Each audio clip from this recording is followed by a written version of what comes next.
All right. Sorry, everyone, for the delays. Oop, my mic might be a little high, so I'm going to turn it down a bit. Uh, but thank you for your patience. We had some life come up for a couple of the casters and getting the camera programming done at the last minute just to get everything sorted. But we are live now. We have your first round of Masters table pairings, tables 1 through 16, respectively. With me today, we have Kyle, Mark, Mike, and Tom, respectively. We'll go around and introduce ourselves here in a minute. But for those of you who haven't been to a matchup cast before, as a real quick, just kind of what's going to happen is we're going to go through these lists. We're going to compare each person to the other, look at their lists, and basically make some shit face comics about who we think is going to win their game and who might win the entire Masters as a whole. I'll start by introducing myself. My name is Matt Carmack. Most of you might know me from commentating on the 2019 Masters, as well as running the stream for the 2021 Masters, and doing a lot of these casts together. But yeah, other than that, I do a lot of chariot dumb stuff. So, Kyle, how about you? So I'm Kyle Dino Lord Poole, or Dino Lord, as my legal name should be. I used to be from the Midwest, where I annoyed everyone with goblins. I moved to Memphis and became a brawler, so I stopped winning tournaments. And I'm famous for doing really off-meta melee goblins and somehow winning. That's it. That's all I am. Go, Mark. Yeah, I'm Mark Taylor. I'm from the Midwest out of Chicago. I'm probably most known for smashing my face into playing Dust too much, but this year I'm changing things up a little bit. But yeah, Empire Dust is mostly what I'm known for. Michael? So I am Michael. I am from the mountain region. I'm probably best known as one of the younger Kings of War players, the young, hot new action who's brought in to get that younger crowd. And I also run the KCGT out of Kansas City. And Tom? Yeah, Tom Annis, South Region. Sorry I didn't have time to get home, so I'm in my work clothes in my office for the cast, but excited to talk some matchups tonight.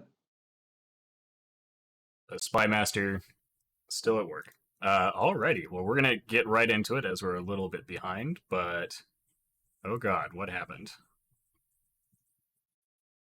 Google happened, but we'll make do. So we have, for our first matchup, speaking of Tom, we have Tom Annis with his ogres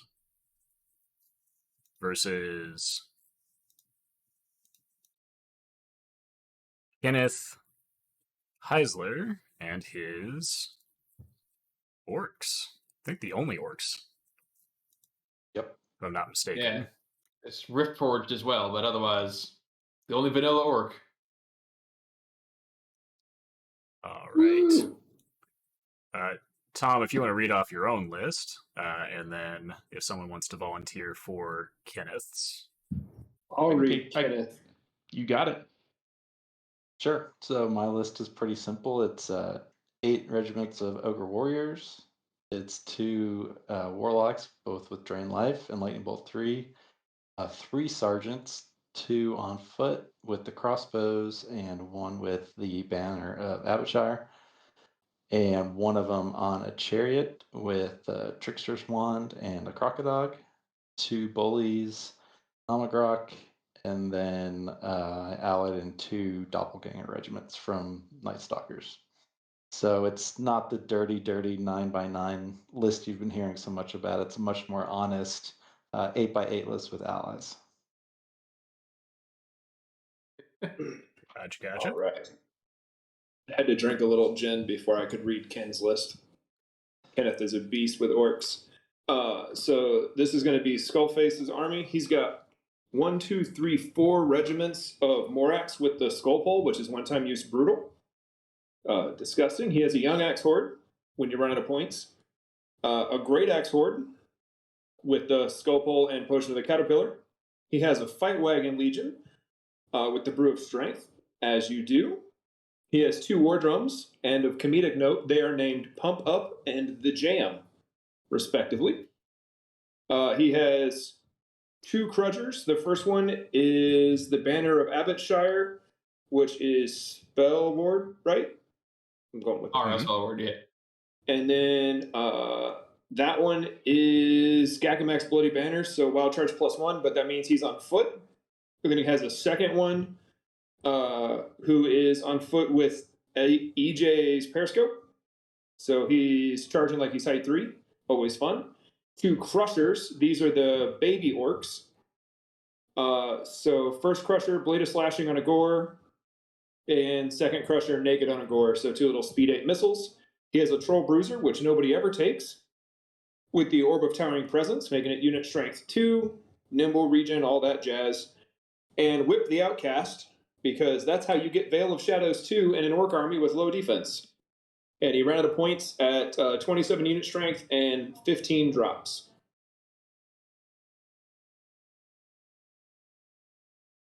Well, Tom, it's your match. How are you feeling looking at this? I just think it's funny, you go into Masters trying to predict the meta and make sure you're testing against all the popular lists that are going to be there. And then it's just like, actually, you get to play orcs, which I haven't played it since the last Masters when I played Eric Trowbridge's orcs. So I haven't played them since, but I guess I play orcs at Masters. It's a strange matchup just because it's not a meta list. So I don't even really know what to do against it, to be quite honest. It's a lot of beef. I do have the range advantage, so he'll have to come to me, but he wants to come to me. So I don't know. It's gonna be interesting. What do you guys think? Yeah, I mean, I looked at it first, and seeing all the Morax reminded me of Eric Trowbridge's list from 2019, I think that was, right? When he was one Masters. And the 2 hordes, Great Axe and Young Axe. I mean, Eric had 2 Great Axe hordes, but remind me a lot of that. But without any of the Orkling screening chaff, like looking these lists side by side, I mean, even 8x8 has a lot of quality shooting. I think, especially if you go first, you can pick up at least 2 of these units before he can really make contact. I think that's going to hurt a bit. Even if you go second, I mean, if you play smart about it, you can get enough rounds of shooting to kind of thin out most of his quality attacks and then work from there. I don't dislike the list anyway. I know he's been running orcs forever, so he's going to play it smart, but I worry about not having enough defensive tech, even with the 1 Veil of Shadows, to kind of mitigate your range attacks. So I'm picturing he's just going to stack Veil of Shadows and Spell Ward together, try to dart you around. And the biggest problem Tom's going to have is if those doppelgangers don't get to touch Great Axe, they get to die. And if they touch Great Axe, they win. But you're never going to outcharge Morax. And much like Kenneth's list, Tom opted for being a badass instead of taking chaff. So he is also vulnerable to the old, oops, I'm charged. Which is, that's on them. But I think it'll be a really fun matchup. But I think I have the edge going to Kenneth only because Tom has no idea how to play against orcs, as evidenced by him letting Eric win Masters last time. I would say that I would give the slight advantage to Tom here, just because I think he's bringing a very strong list, and orcs kind of they're very consistent at just marching forward. I think that one of the keys of the matchup is the war drums, which is a pivotal piece for orcs, especially just because that rally 2 will pump those Morax to a lot more respectable -17, which are a little bit harder to shoot off. I will also say I like that Tom took the doppelgangers so he can still play Mike Grant's army at Masters, just to make sure that he has that option. When it comes to the war drums, Tom has one advantage in that he can shoot the war drums, but it's also a disadvantage because then he's putting no wounds on the things that pick up his unit strength. So you have to balance.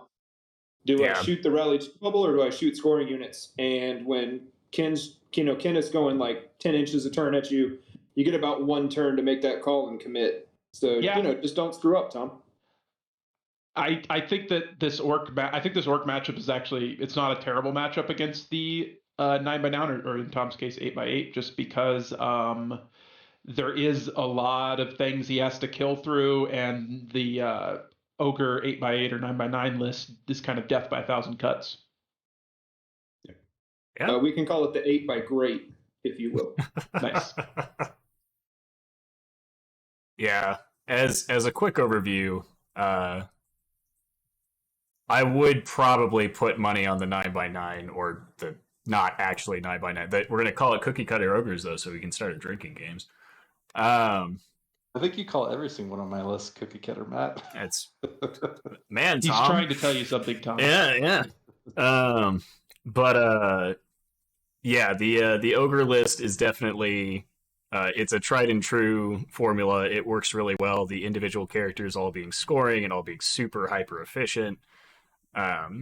Whereas the orcs, they're not. I don't think orcs are bad by any stretch. And I know Kenneth's been running this list specifically for forever, basically, or some variant of this list. Like, I don't think he owns an army that isn't orcs. He very well could, but I wouldn't know. But it'll definitely be interesting to see the matchup. But if I had to give it just to the board control side of things, I think Tom's chaff probably beats up Kenneth's chat here. I do want to give a special shout out to that Troll Bruiser, though. Oh yeah, Troll Bruisers are great. They're I almost like like ogre the characters. inspiring. It's like those large infantry heroes. I think I was expecting to see more of them in lists throughout this weekend. We'll get through that and all the rest of these lists, but I'm glad to see at least one show up here in Ken's list. Obviously, ogres don't count. Everything's large infantry heroes at that point, but So the only thing that I overlooked reading the list, and that's on me, and I hope no one forgets about it. Whip also has access to weakness, which makes those Great Axe defense 5, and the Younglings defense 5. So it matters to one unit of the 9. Yeah, I mean at that point, that's right. Like you got to pick a single target for that at that point. Yeah, and ogres. That's You're also going to have to pile, but to kill either the young axe or the great axe, you're going to have to pile a lot of damage into them. Yeah. And if definitely Kenneth, and K2 is very experienced with this, so if he's good at protecting, like preventing flanks on the great axe or the young axe, that takes a lot of power away from this style of ogre list. Yeah. Mm-hmm. I am glad I brought doppelgangers though. This is the exact type of thing that it's like if I didn't have that, it would be a lot scarier. This is a bucket list thing for me though. Getting to play Skullface, that's a Kings of War bucket item I get to check off. So it should be awesome. A fun game. So Tom, you think you have this one? I'm gonna vote for myself, just as a vote of confidence. Nothing against Ken. Fair. But yeah.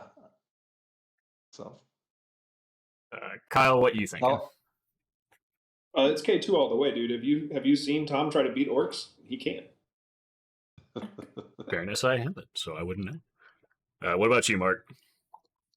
I'm going to put it 60-40 in Tom's favor. I think it partially depends on getting first turn. Having that extra turn of shooting before things really collide. But I think overall, Tom is favored in my mind. What about you, Michael? I think K2's got the moral victory here, playing not cookie cutter ogres. No offense, Tom. But I think Tom's going to get it. Tom's a good enough player, and this orc list kind of seems to play fair, and I think Tom can beat it. For the record, offense, Tom. I don't go for moral victories. Not Masters, at least. Yeah, I at least just list on list, I give the edge to Tom. I don't think I've actually met Kenneth in person. I know this list and I've seen it around and I've seen his posts about Orktown and Skullface. So I do hope to see it. But without knowing him better in person, list on list, I give the edge to Tom. But yeah. If someone wants to scribe these down for the record, that would be super appreciated. Sounds like a Devlin task. Yeah, because I am running out of screen space. But I'm going to get us moving on to our next batch. I can try to set that up. People might just have to remind me of their votes. Oh, sure. Thanks. All right, let's do this. But yeah, we're going to get on to our second round matchups, which are Mike Rossi versus Tyler Schultz. Does Tyler know to bring D6s instead of D8s? Right? I'm sure he does. Matt, who was your pick? I picked Tom on this one. Again, strictly on list by list basis, since I don't know. Okay, I'll be trying to record people's Appreciate you. picks. All right, moving on over to table 2. I will happily read Tyler's list out because it's one of my favorites. And if Mark, you'd like to take Mike's. Yeah. Absolutely. You want me to go first?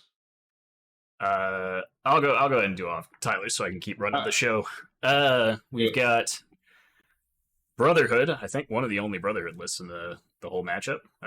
Tom, if you want to bring out those stats so we can actually check that when I'm thinking about it. There's another brother. There's at least 2 more Brotherhood players. Really? Okay. Yeah. Are they Brother Lady or Brother Mark? My region's playing it, and Marcelo. Brother Mark or Green Lady? Yeah. Both Brother Mark. There's no Green Lady. Oh. Wow. Yeah. There's 3 Brother Mark. I remember no the Green Lady which, being the one that I was like, that was the surprise. Yeah, I think it was a little bit of an outlier. But yeah, we've got 3 hordes of villain Pentients. We've got 2 hordes of Paladin Monster Slayers. These are the foot ones. One has Aegeus and has swapped for 2-handed weapons, and another has just done the swapped. I'll honor those shots in a second, guys. Calm down. We've got Order of the Abyssal Hunt, a regiment, Blessing of the Gods, so they're all elite. We've got a priest with Amulet of the Fireheart, Bane Chant 2, Knowledgeable, so Spellcaster 2. I assume that the Easy Army is correct on that one. And Barkskin, so his pinions are going to be extra hard to pop down.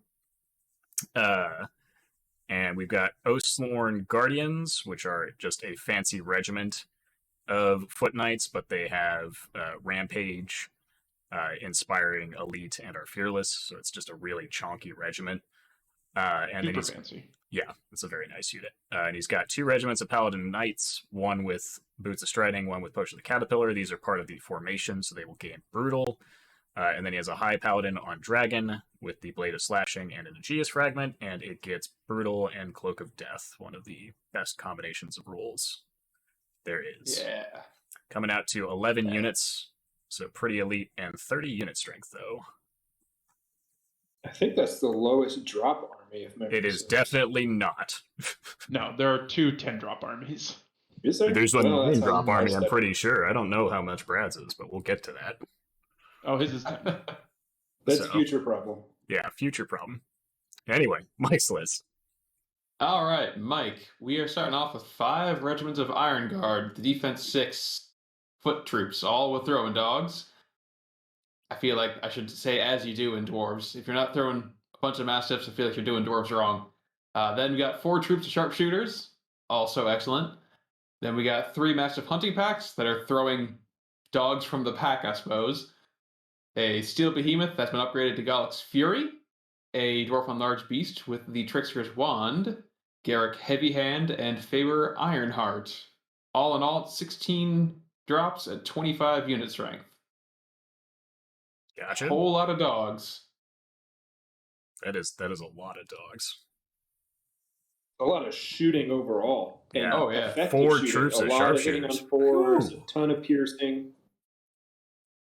I like this list. Look, I like the honesty of Rossi's. It's I'm going to shoot you a little bit, and then hopefully whatever I killed means you can't kill my defense 6 shit, and I win the game. And then Tyler's over here like, what if I just hit hard, go fast, and have hordes of peasants in the background pretending to be rabble regiments? Yeah. He's doing a good job. Man, this is... So it's a neat kind of juxtaposition of are styles. neat. True. Tyler's list almost seems like a really elite rat list to me. Like he's got the 2 defense 4 Oh, interesting. melee hordes. He's got like the big flyer and the dragon. Usually that's Scud, and then he's got the defense 3, basically Rakan warriors. So it reminds me a lot of like a melee heavy Rakan list almost. And Rossi, I like his idea. Like Kyle, that's perfect. It's a very honest list. What it doesn't have is some of the standard dwarf tools, like a Brock Lord mounted with the Blade of the Beast Slayer or a Flying King. I think this matchup probably shows why those are standard, for better or worse, is because Mike's just going to have that dragon's going to get to do whatever it wants, unless Tyler's stupid enough to put it in front of 4 sharpshooters, which I think that's the point of the sharpshooters, is to try to take that dragon off. Yeah, I mean, you're doing like 8 wounds a turn against defense 5 if all 4 sharpshooters can light you up. And don't underestimate throwing mastiffs. You land that dragon in the wrong spot and all those mastiffs go yeet. It's a bad day. But yeah, a mounted Brock Lord I feel is missing in this list just to control the middle. But I also don't know if Tyler has the tools backed up by the nerve to survive getting absolutely blown off the table by shooting in like 1 or 2 good turns. Because he's only 11 drops, right? So losing even 1 unit, that's disgusting. He is He doesn't 11 outthreat. drops, but he is 10 scoring units, which is important. He only has 1 unit that doesn't score. Now, I think everything in Rossi's scores. It does. But there's a good amount of durability, and Garrett these are doesn't. both... Yeah, 1 Yeah, card. Garrett doesn't, Yeah. Yeah. But like Tyler's still supporting a massive amount of unit strength. Same with Rossi, but... Yeah. Their nerve numbers are through the roof on both armies, despite being, sub 16. Yeah. And both of these are great guys, so it's going to be a fun sportsmanship matchup. Tyler's my little buddy. Everyone take a drink. Yeah. So That's I think great it's going guys. to be I think these two will have a lot of fun. I think so too. Like, I'm concerned for Tyler not out-threatening all those dogs. I mean, he has to pick one turn where he tries to limit how many dogs can go into a single unit, and playing that game a couple times, it's not a fun exercise to do. He's got a lot of nerve that he can try to help weather it, but someone's going to die to dogs. Yeah. He can also close the distance pretty quickly. So depending on how he positions, he might be able to get some charges off before the dogs on the Iron Guard are thrown off, depending on how Rossi plays those hunting packs. Yeah. Mm-hmm. A couple quick notes. It is worth noting that most of Tyler's list is height 1, because it's a lot of foot knights, not mounted knights, which normally we'd see a lot more just totally mounted speed 8 knights. Because these guys are all height 1, he can effectively use the pinions as just a giant wall of all your dogs have to chew through this first before they can get to the juicy stuff behind it. And then it comes down to assuming all the pinions die, which they will, because there's just too many throwing dogs to deal with that. But can the remaining paladin monster slayers, the Order of the Abyssal Hunt, and like these hordes ain't no slouch. Like they'll chew through that defense 6 pretty quick with Bane Chant backing them up, which they do have access to. It's gonna come down to who wins the grind off after the pinions get shot off the board, basically. And this is the one reason, like, I think Tyler is a fantastic player, and the speed elements of this formation are not to be underestimated, especially Cloak of Death coming in to basically take a lot of the edge off that defense 6 by dropping its nerve by 1. He does have the Radiance of Life, which helps cancel it out a little bit on Gareth. Only matters if you're still alive. Very true. But the sharpshooters, the big thing is if it's troops of sharpshooters, like he's got 4 troops, anything that survives this grind off and dog shooting, like there's a lot of cleanup operations, and all of these can just jump out and score stuff on the last turn. So I don't want to say scenario dependent, but like these play to any scenario other than invade exceptionally well. If it's invade, I think Tyler wins hands down. But that's just dwarves. That's not a Mike thing. That's a dwarf thing. I don't know. I'd be really concerned if I was Tyler in this matchup because he's so elite. That means he can't. I mean, he's going to have trouble finishing games basically, and no matter what the matchup. First of all, and second of all, he has no shooting, and Mike has 3 Mastiff packs. That means he just matches those up with Tyler's 3 cavalry and says, "Okay, you can charge these and kill them," versus getting a double charge on an Iron Guard regiment or something that Mike wants to stick around. So I don't love Mike's list, but I think it's gonna do okay in this matchup, and get the job done. It has a lot of ways it can win, and Tyler's number of ways he can win, I think, is very scenario dependent. And even then, I think he has only a few ways to win against this dwarf list. Yeah, Golok's firepower is no joke. Mike, you want to start us off with the voting? Yeah, I think it's going to be very close, but I'm going to be a hometown hero and give it to Tyler here. I've lost to him enough in games to know that he can pull some shit out of his ass. He's very good at layering, and he's good at mobilizing his hordes, and him and Garrett are going to get like 10 practice games against this list in the next week. So I'm going to give it a slight example to him. I don't think Rossi plays all that much up there, so I think Tyler might just get a little bit more practice with it.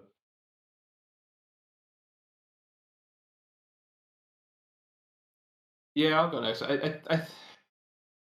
I think short answer, my vote goes to Mike, but I think Tyler can play. Not that Mike can't play well as well, but I think if Tyler is smart and patient and tactical in this match, I think he has what it takes to beat it. He just needs to take a beat and not just run forward and get dogged to death. Yeah, I think Tyler vote for Mike.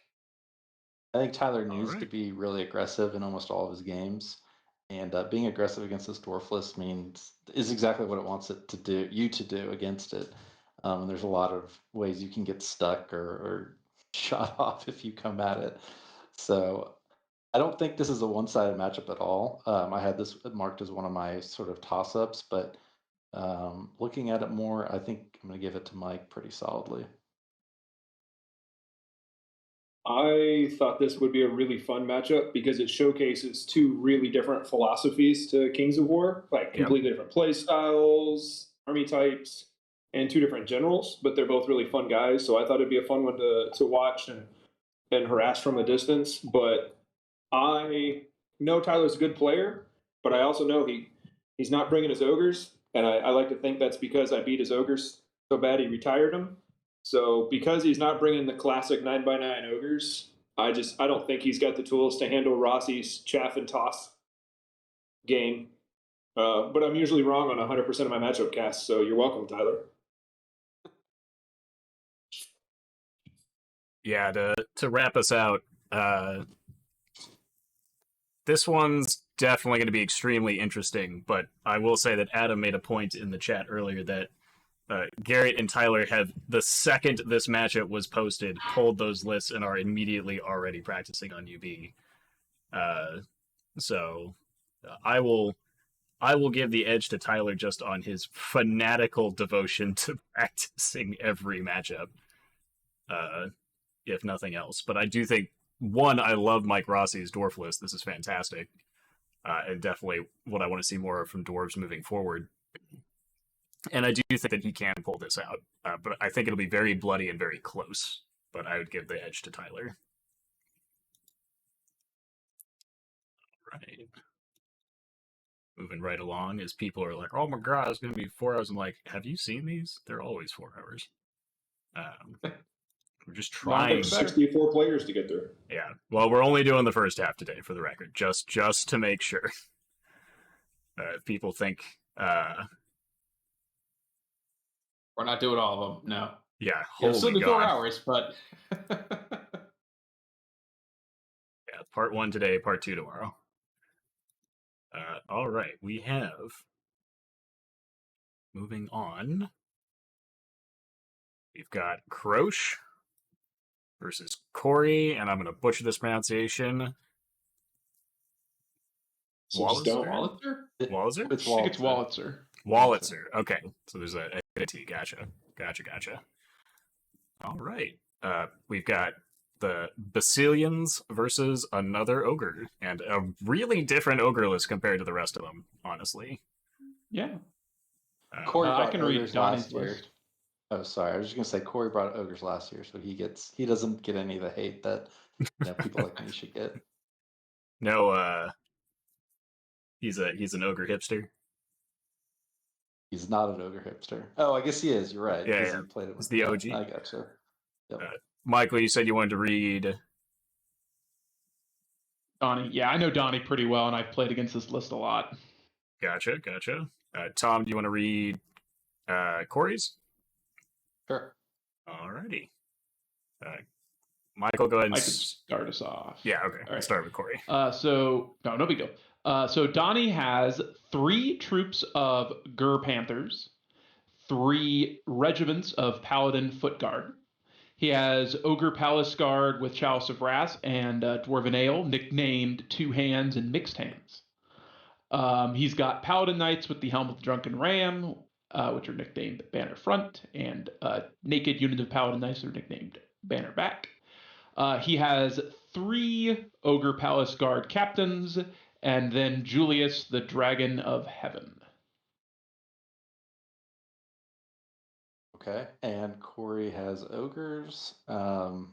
He's got a bit of a take one of everything list. He's got a regiment of rabble. He's got a troop of scouts, regiment of warrior chariots. I should be reading the custom names since he put them in there.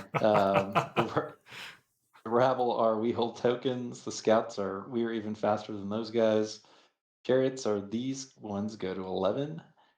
He has a troop of boomer chariots with the stealthy aura, named appropriately enough Smoky. He's got 1 single regiment of warriors, custom name We Are Here Too.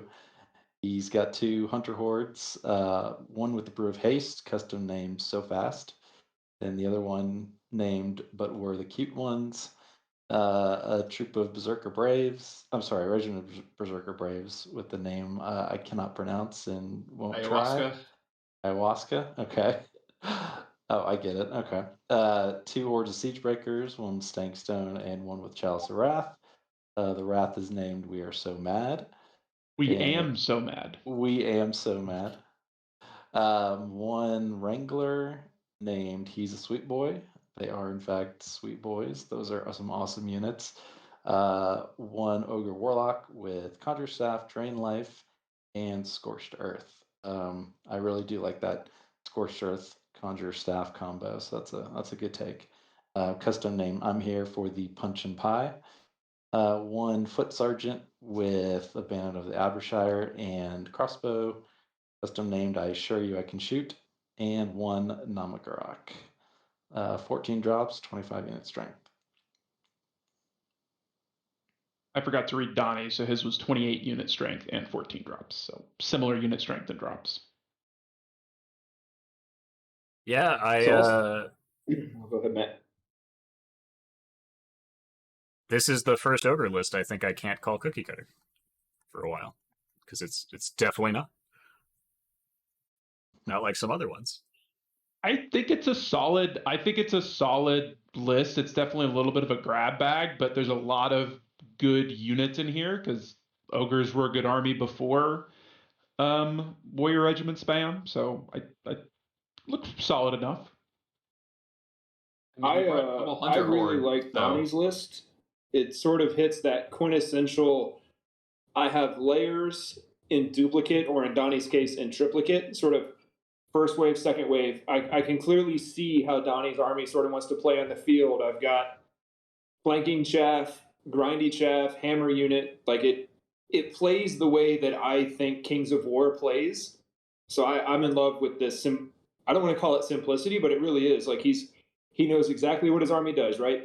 Option A, option B, option C, option D. They do a thing, they do it well, but he's got enough power and unit strength in there that he can fight, he can sit back, so he can react really well with it because he has that redundancy. You can't like Cory's not going to be able to pop one unit of Gur Panthers off, and there goes his chaff line, and the chariots get to play.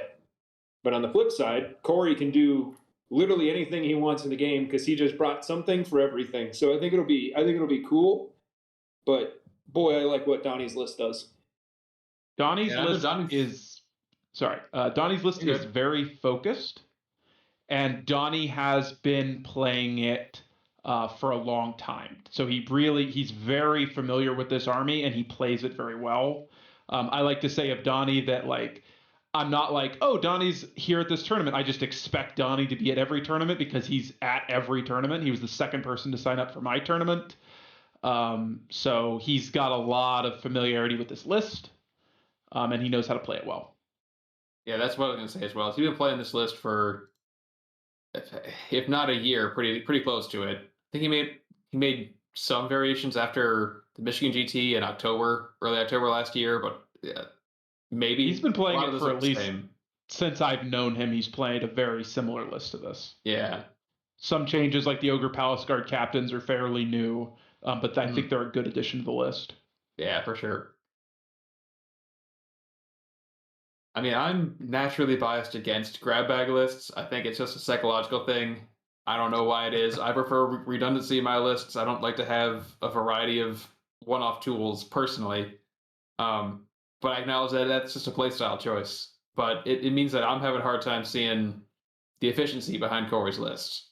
That isn't to say it's not there. It's just to say that the math isn't working for me in my head. And he does have 2 hordes of Siegebreakers and 2 hordes of Hunters, which ain't exactly bad things to have duplicates of. It's true. It's true. I think that is the core of his list, and the rest of it is supporting that game plan.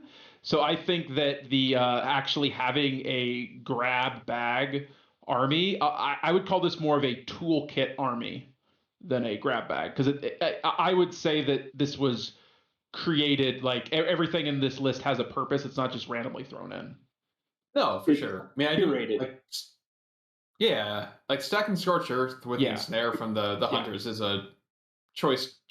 Yeah, the choice. Weird. Yeah, but like it works. Like I see bits of it. It's just it's strange to me to see one regiment of rabble. It makes sense. They're hold tokens. Says it right in the name. Yeah. The single troop of scouts, I would prefer to have 2 to 3 units of chaff like that, but I'm definitely in the same preference, but I think that it can work for some people. And if you're very familiar with your pieces and know exactly what your list could need, I think that not holding to I'm going to have 2 or 3 of everything can actually be to that player's benefit. Mm-hmm. All right. Well, I think you're muted. Tom, if you're talking to us, you are muted. Tom is muted. Yep. Oh, sorry. Yeah, I was just saying Cory's biggest problem is Julius, obviously. Ogres don't like flyers unless there are 18 drops of them, which is one of the reasons the 9x9 list is really good, is because it replaces that weakness against flyers with just tons of units, which give you tons of board control. So he does have the Wrangler, which I imagine will be matched up, wherever Julius is.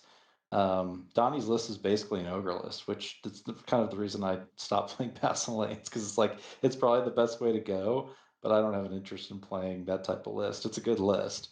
Yeah. I think it's gonna be really close, honestly. I think it could shape up to be a draw unless Cory lets Julius just get into his flanks and rears. So wait, Tom, you're like, I don't want to play Basileans because they're too much of an ogre list, so I'm just gonna play ogres. I'm just gonna play ogres.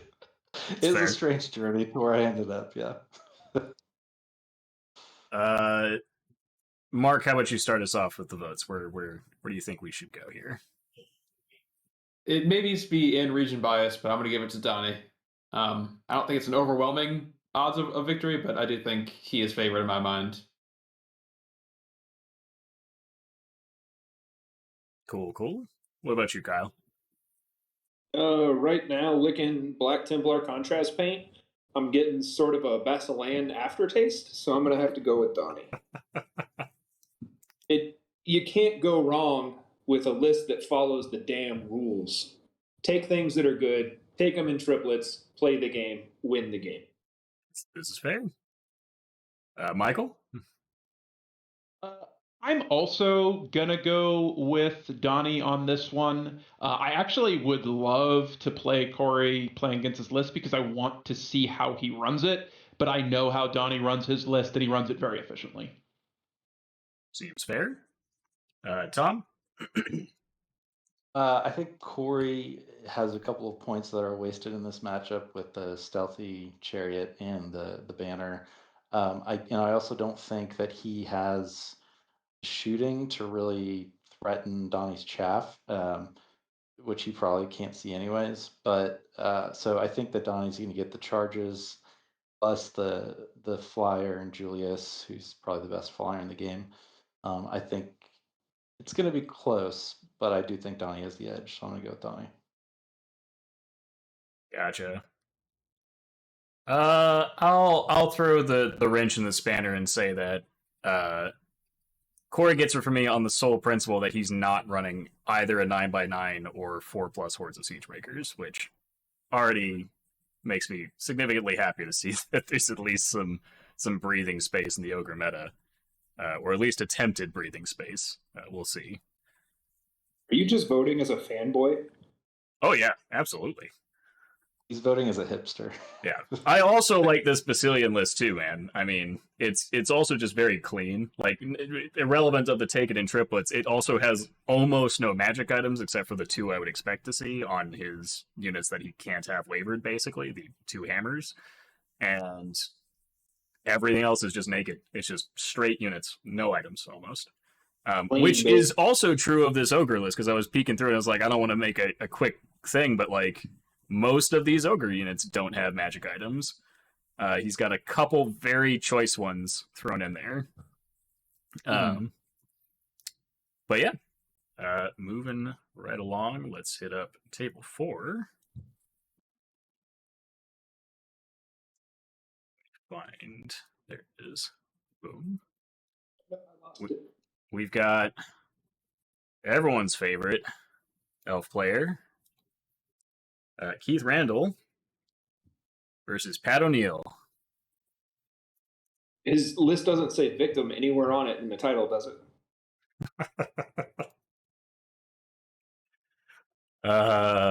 I'll read Pat's list if someone would like to read Keith's list. I'll read that elf garbage. I will let Kyle do it. I will take that elf garbage. Go ahead and go first, Kyle. All right. Keith God Mode Randall, I think is his real name. He labeled this one Masters 2022, so we wouldn't mistake it with the other years he's taken the same list. He's got a regiment of Kindred Warriors, 2 regiments of Glade Stalkers, really toned it down from 3. Only a troop of Silver Breeze Cavalry, 2 Drakon Hordes, as Keith does, because they're fully painted. One with J-Boots and one with Helm of the Drunken Ram. Both are going to hit really hard all the time. He has an Elven King with Scythe of the Harvester, which is Rampage D3, mounted on a horse, making it speed 9, and the Shard Blade, making it melee 2+. So it's a nice pile of dice. An Elven Archmage with Banechant 2 and Lightning Bolt 5 for when you want to pay 115 points to do no wounds every turn.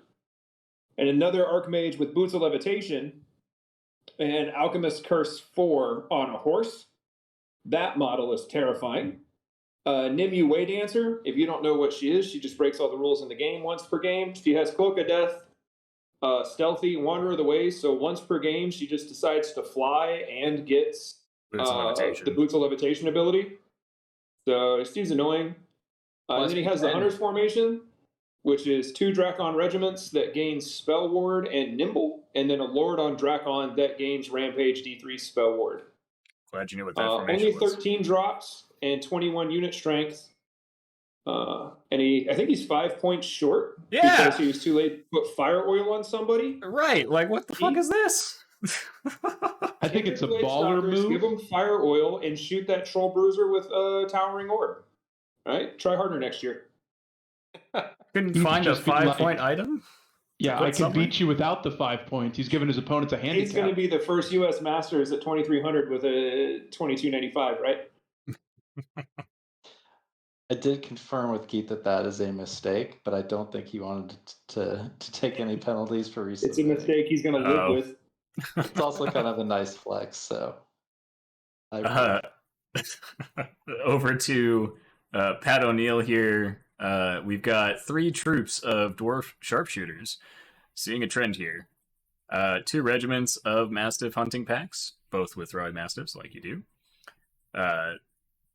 He's named everything. Gulflands rifles and Scug River kennels. Steel behemoth with Golok's Fury, like you do. A stone priest with Conjure Staff, Bane Chant, and replacing Surge with Radiance of Life for dwarves. Veil of Shadows 1, so another stealthy bubble. Faber Ironheart, the Royal Guard, which is 2 regiments of bulwarkers and a horde of ironclad. The horde has the Hammer Measured Force. They all have throwing mastiffs. And he has a dwarf army standard bearer, which I'm pretty sure he's mostly just locked into taking. But it has part of the formation. Yeah, it does have Aura Elite, which is the benefit of that. Oh wait, no, he's got more. Holy crap. Okay, so he's got Ogre allies on top of that. A horde of hunters, a giant, and an ogre warlock. What an interesting ally detachment. All totaled, it comes out to 22 unit strength and 15 units. Yeah, I'm not personally really sure why the ogre allies instead of just like Brox and a greater earth elemental. And the drain life is nice, but it can only heal the other ogre things. Right. I mean, I don't dislike it. It just feels like there are surrogate options in dwarves that could have kept everything at least in faction. It's a speed 7 detachment too, so it's not like it's even like a speed, like it's not bringing something to the table that dwarves couldn't bring themselves, like speed 8 heavy cab or something. Right. Yeah, a little odd, but I'm sure he has a plan with it. It gives them a detachment to play in whatever terrain there is. I think that's probably... That's true. Strider and Pathfinder. Yeah. And Ogre's, Warlock's just good all around. It's completely unnecessary, but I can see what he's thinking. Just like Mike Rossi's list, I think that there's a reason all dwarf lists have certain tools, like the Flying King or Mounted Brocklord. I mean, and this matchup just shows why that is. Like, that AC mage, Pat has nothing to bother that. Like, nothing. It's just going to turn maybe 1, blasting things off the board. Pat also has nothing other than his shooting to force Keith to come to him. And, I don't even know how effective that shooting will be. I imagine that Keith will send Drakon Lord at the sharpshooter troops, and it'll spend the whole turn killing them, but it'll at least take some pressure off. If this was kill, I think it would be a close game, because Keith's not going to kill all Pat's stuff. Keith's not going to get a 25. He's not going to probably get much more than 20 or 21, 22 points at the most in this matchup. There's just a lot of ways that Keith can hurt this dwarf list. I mean, the Thorn Masters can, if that Archmage gets 2 in there. But then again, if he's using the dogs on the mage, probably not a bad trade compared to pick up scoring units. Yeah. And also, if you're spinning to the side where the mage will probably be coming down, it might be a problem. True. Drakon's looking for flanks, but you're right. I mean, the Drakon contingent, like all of the Drakons in the list is what makes me most concerned. Is that if they weren't speed 10, even if they were speed 9, you could sit that 18-inch threat that you can guarantee that you get those dogs for a turn. I like this matchup a lot more, but there's enough speed 10 that can get the jump and switch off those dogs. Yeah, there's 5 speed 10 hammer units and an Elven Yeah. King who is speed 9. And you've got Gladestalkers, which, they work. Yeah. But I'm going to agree that I think this dwarf list is missing tools, but I'll also be very on the record. All dwarf lists struggle against fast combined arm elf lists. It's just they choose when you want to fight, and that's how it works. I mean, maybe the snipers pick off the Silver Breeze Cav, but I don't think Keith cares if he loses his shooty chaff that are fast. I'll make a point that Keith's list only has 9 scoring drops out of the 13, and 3 of those are regiments, so they're pretty well. 3 of those are light regiments, I should say, like they're 14 nerve or less. And I feel like he's definitely playing kill. Yeah, and scenario second, right?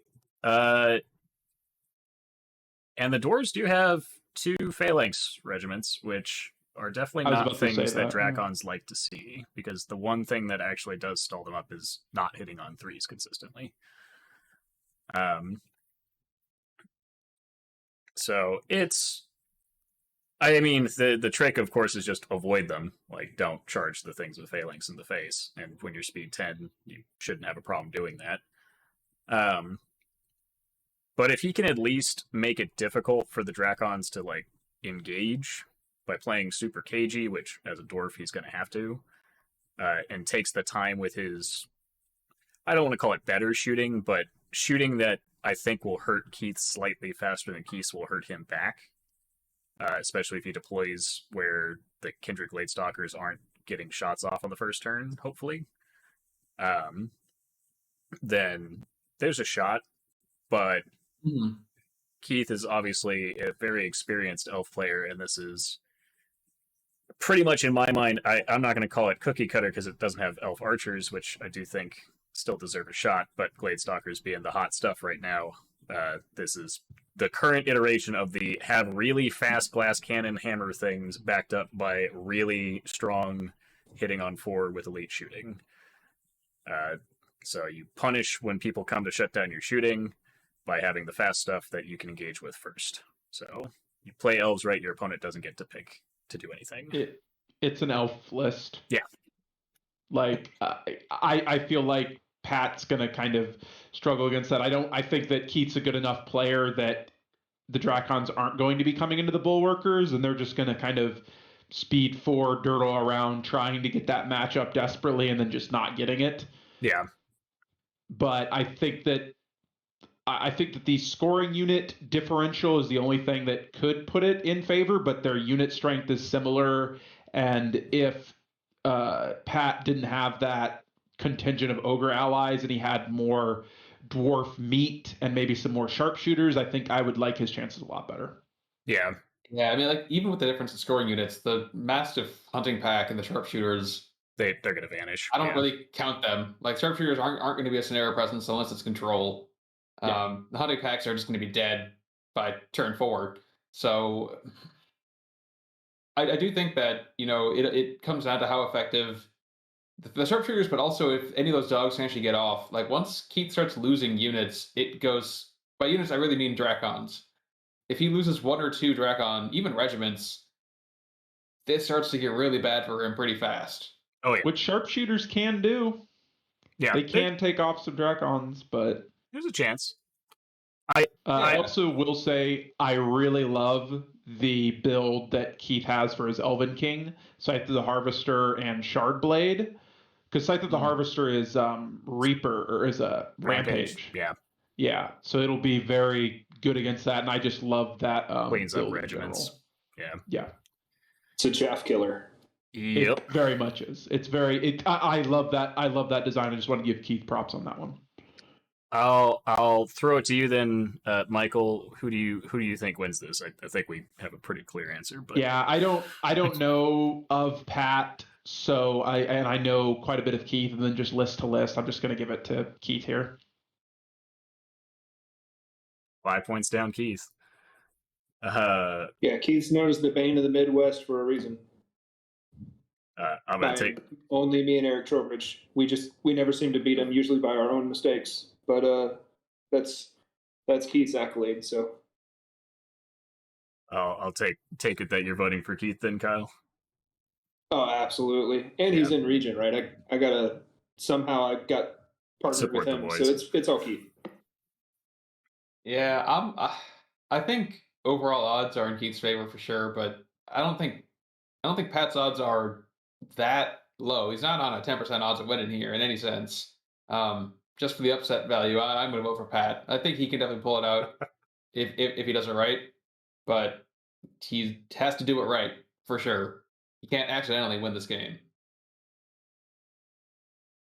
Yeah. I hate elves. I hate them so much. They're the enigma of list building, because if you build a list to beat elves, then you lose to everything else. But I gotta give it to Keith here. I know from the experience, the reputation.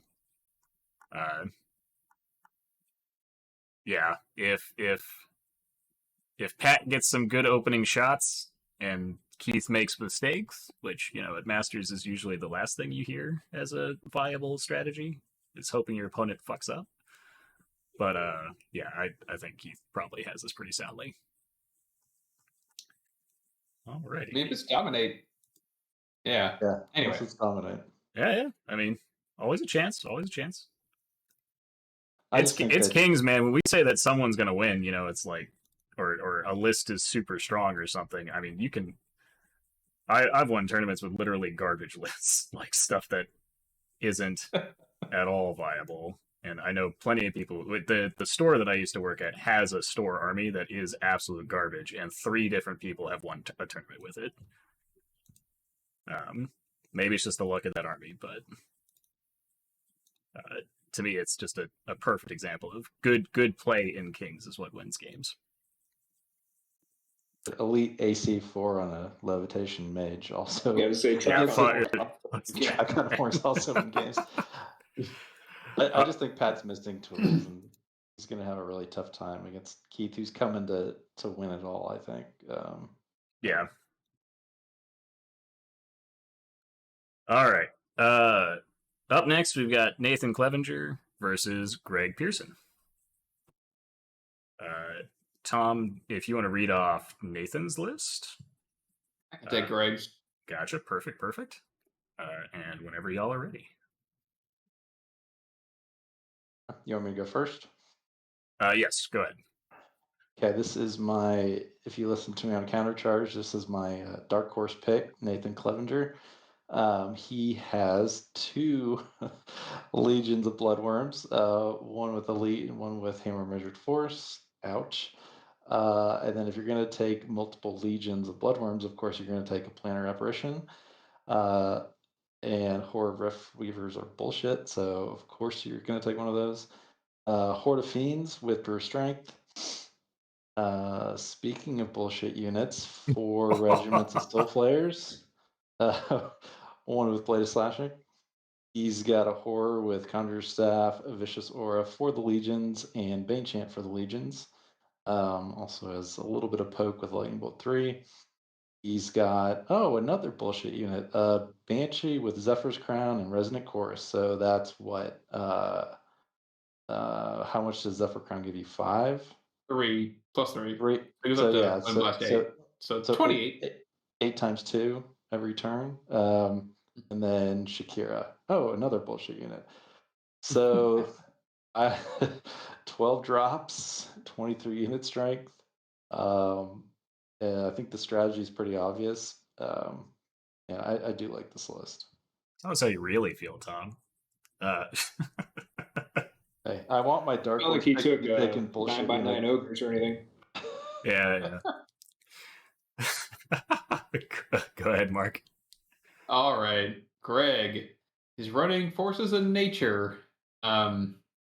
Nature's Wrath is his list name, which is strange because that's the formation name, but the formation is not in here. But anyway, 1 regiment of Salamander Primes, the Cold Heart of the Forest, they're called. A regiment of Braced Riders, which are the melee version, the Rustling Leaves. 2 regiments of Forest Shamblers, the Verdant Bloom and the Spring Eternal.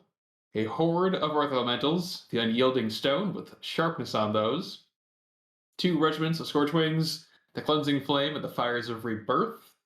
1 greater Air Elemental, the Battering Winds. 1 greater Earth Elemental, the Fury of the Forest. A Gladewalker Druid, Haley Herald of Balance, which has the Shroud of the Saint, Surge, and the Ring of Harmony, because that is why you play nature. A Tree Herder, not the Wiltfather, just a normal Tree Herder, Gnarly Fist. And then Forces of the Abyss Allies, a horde of Molochs, children of the Sodfather, and then a fiend, the Sodfather. Interesting allies. Yeah. It's the second list with interesting allies.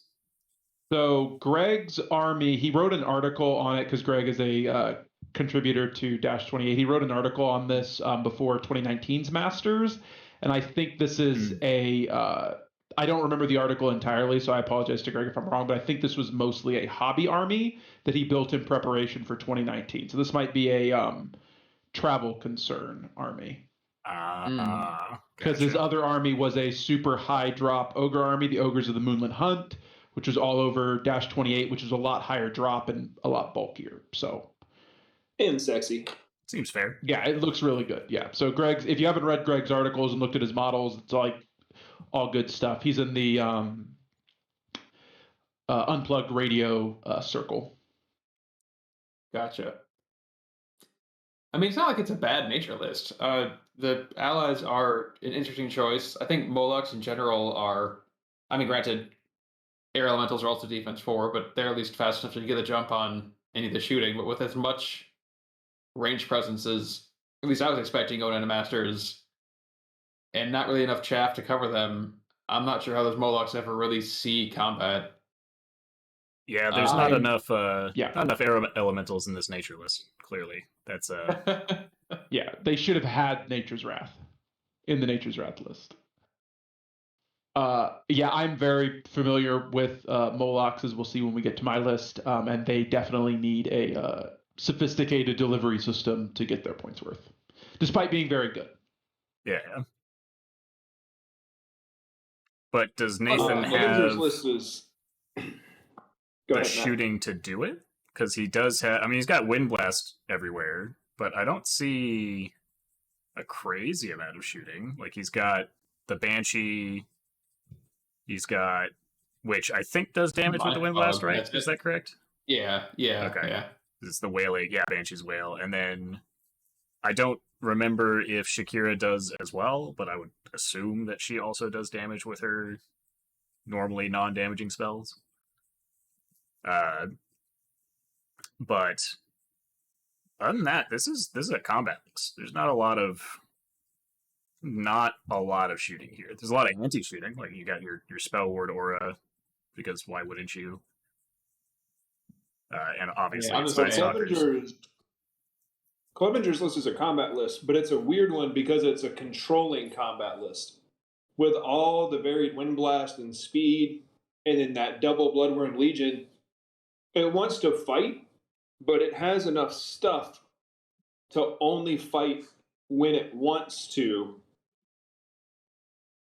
It sort of just plinks away at things, has the Bloodworm sit there as sort of the grind and go. The whole thing's stealthy because Keith Randall came to Masters. Soul Flayers play the game well. I mean, Nate has an army in this matchup that can just not really fight, because that Forces of Nature is on the same boat, right? He's not shooting Keith off the table. Or not Keith, sorry. I'm still pissed. He's not shooting Clevenger off the table, right? So Nate can sit with those double legions and sit on the mission and say, the longer you wait, the lower your odds of actually killing one of these legions, let alone 2. So Greg almost has to go, which is what Clevenger wants because he's got all that stupid flappy cav with Wind Blast. And you start messing up the layered combat, and you can really sort of prevent the multi-charge that would obliterate a Legion's worth of nerf. So it's deceptively complicated to pilot, but Nathan's been piloting it forever, and he can pilot it really well. So that just makes it hard to play against instead.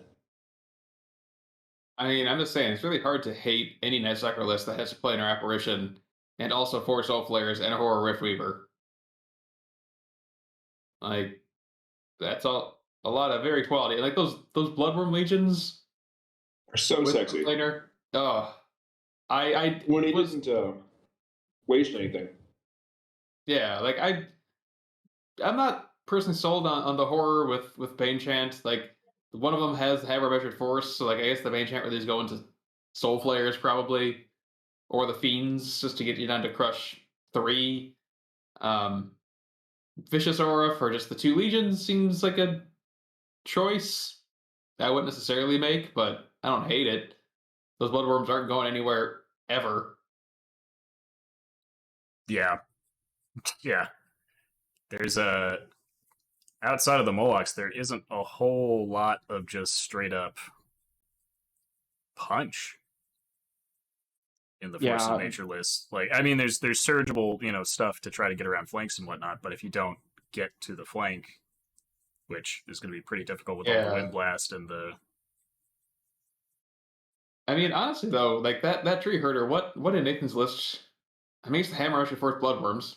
That's 10 wounds a turn. Those fiends will put a dent with Brew of Strength. Yeah, for sure.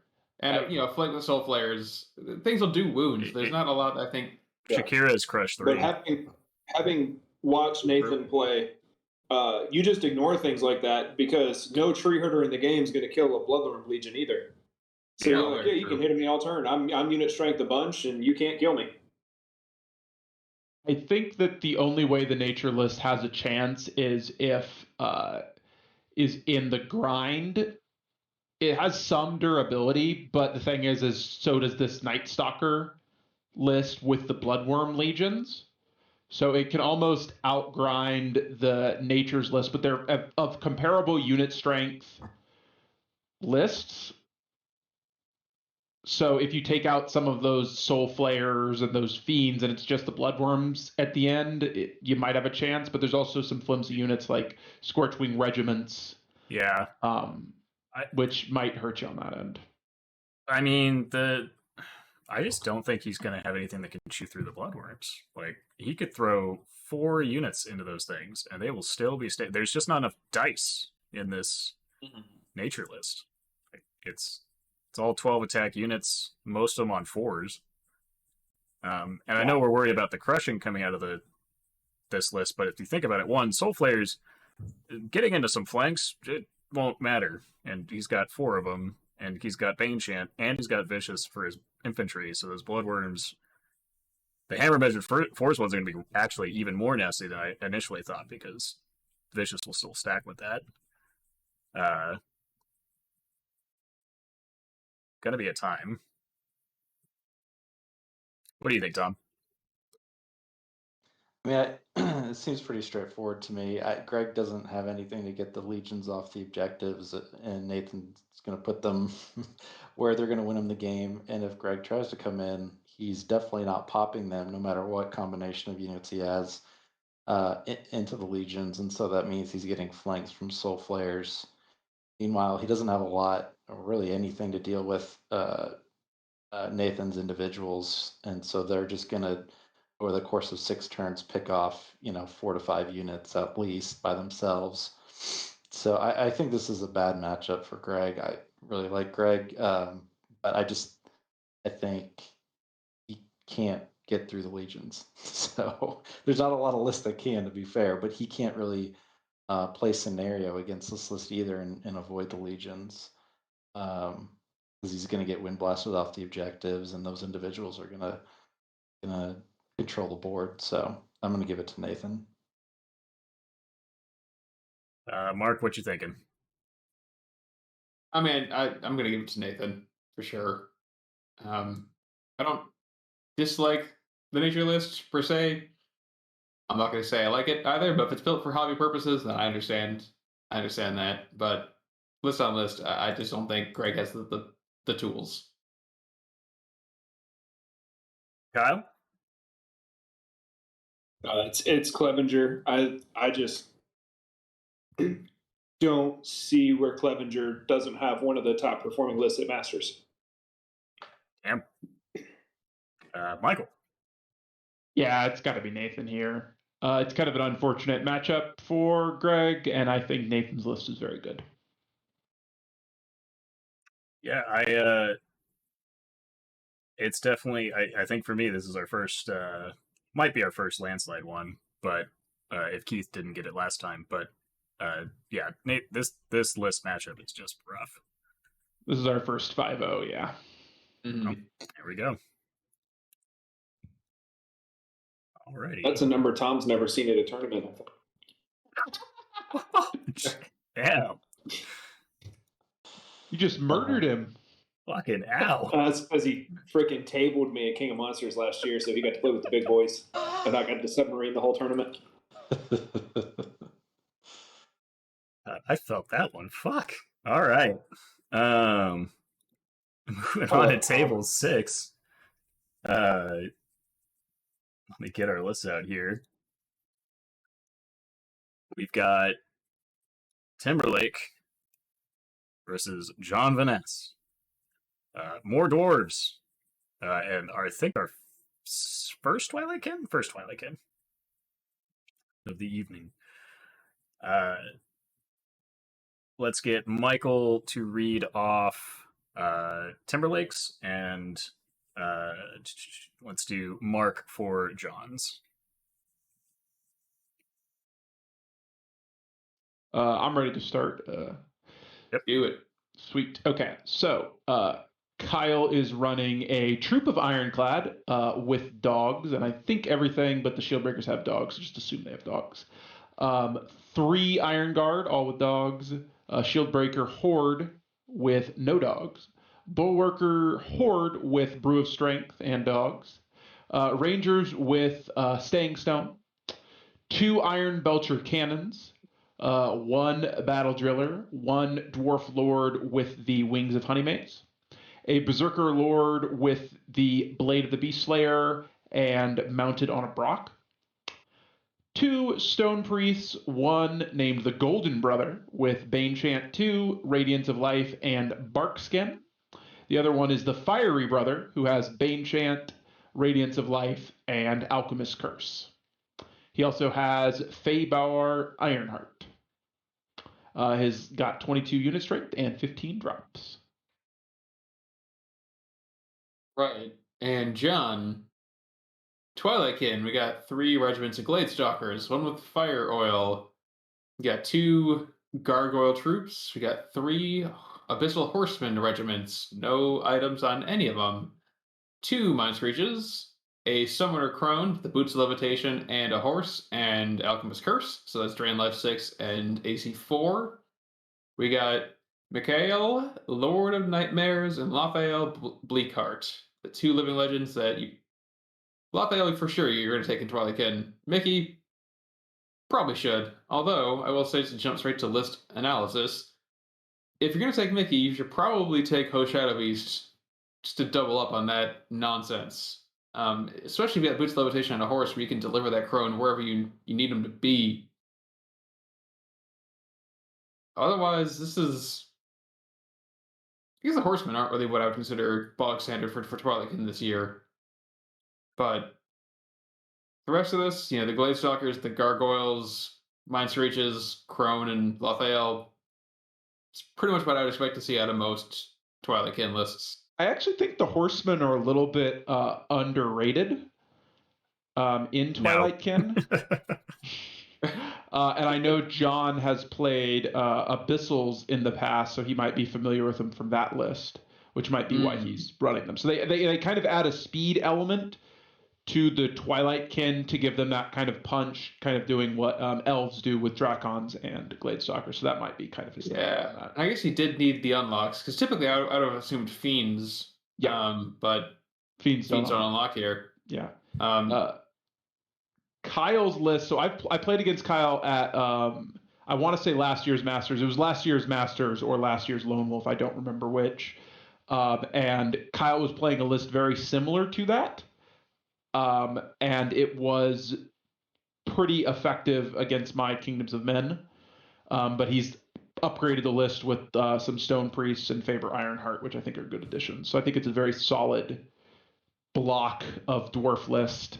The only thing missing from it, I think, would be sharpshooters in lieu of those cannons.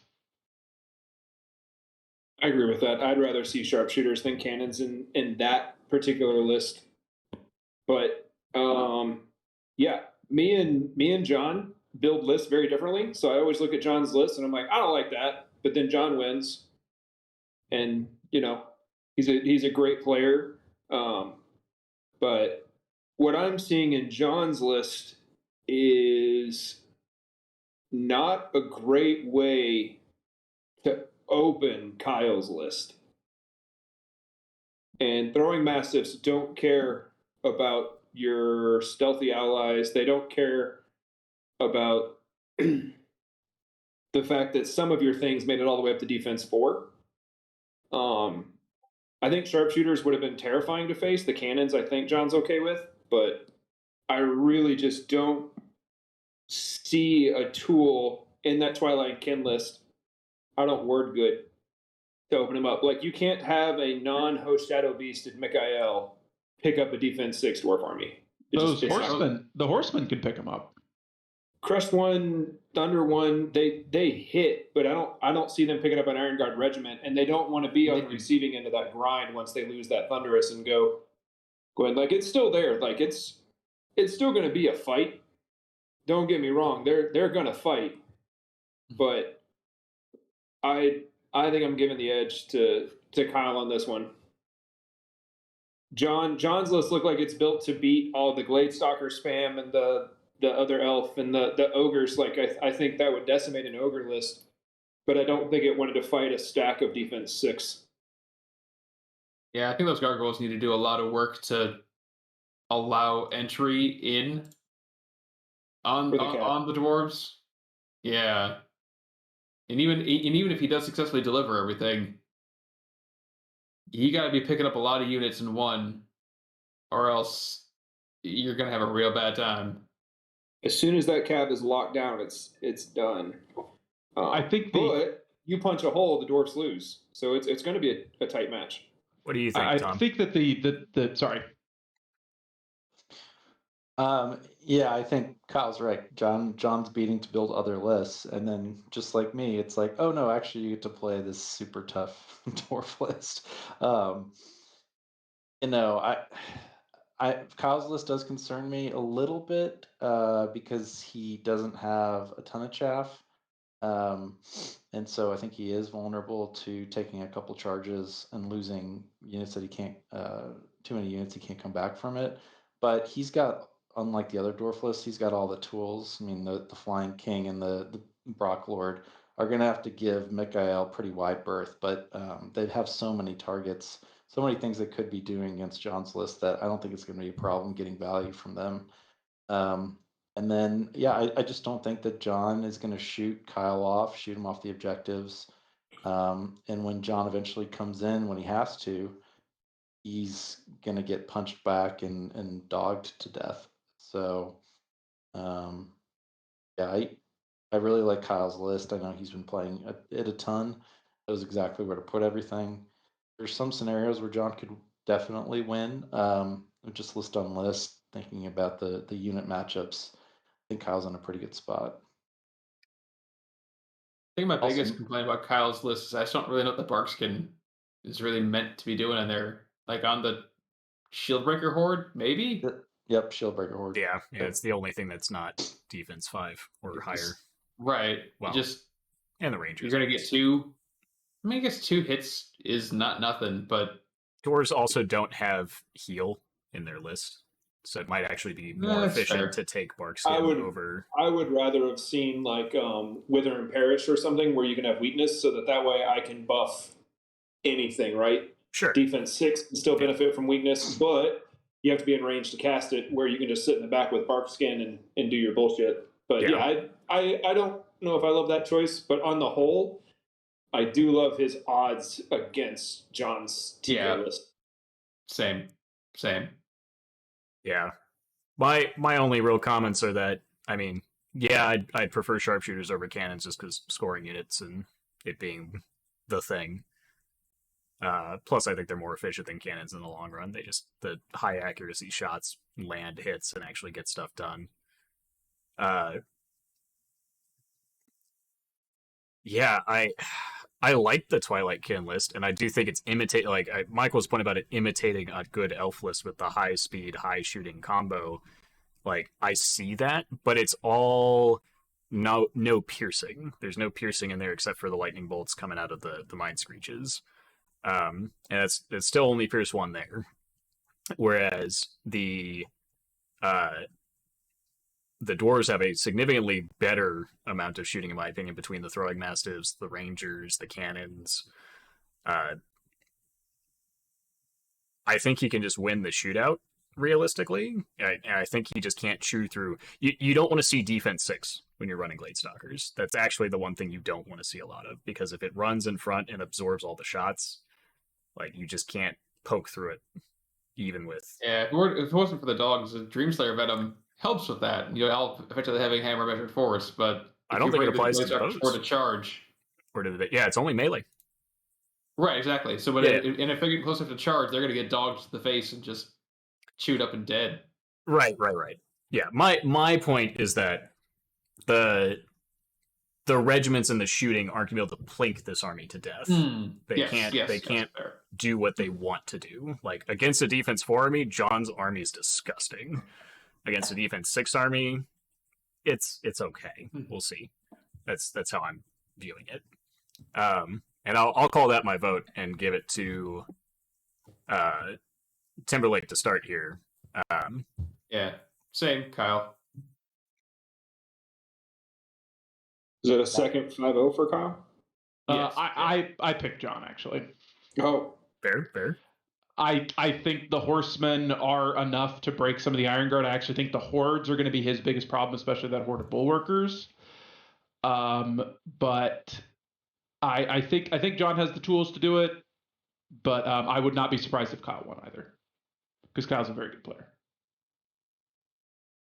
Yeah, I can easily see Kyle sitting on 4-0 going into the final 2 games with this list. I think he's going to make a really good run, and I don't think he's scared of this Twilight Kin list. It's a good list again, but I think Kyle's got it.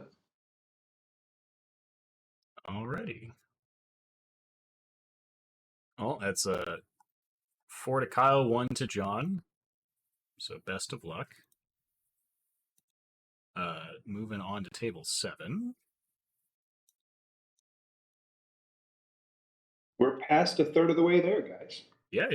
I'm trying to keep us on time. Good progress. So, despite the slightly late start. But we've got Cory Reynolds with more Twilight Kin versus Gareth Davies with the first Ratkin list. I will happily read off the Ratkin. Was not read off in a bit. I'll do Cory's list. Cool. Did I put up table 7? Yes, great. All right, so with this Ratkin list, we've got 2 hordes of shock troops, both with plague pots, like you do. 2 troops of claw shots, because if it wasn't clear by all the dwarves starting to catch on to the fad of running sharpshooters, the claw shots were just the better version of that because they're cheaper. 2 regiments of Vermintide, a regiment of tunnel runners with the Brew of Sharpness, like you do. The Death Engine Impaler, a Broodmother with Mindfog, a War Chief with the Aura for Vicious Melee, the Tangle, which does a whole lot of stuff, but most importantly, probably gives fury to all his infantry. Yep.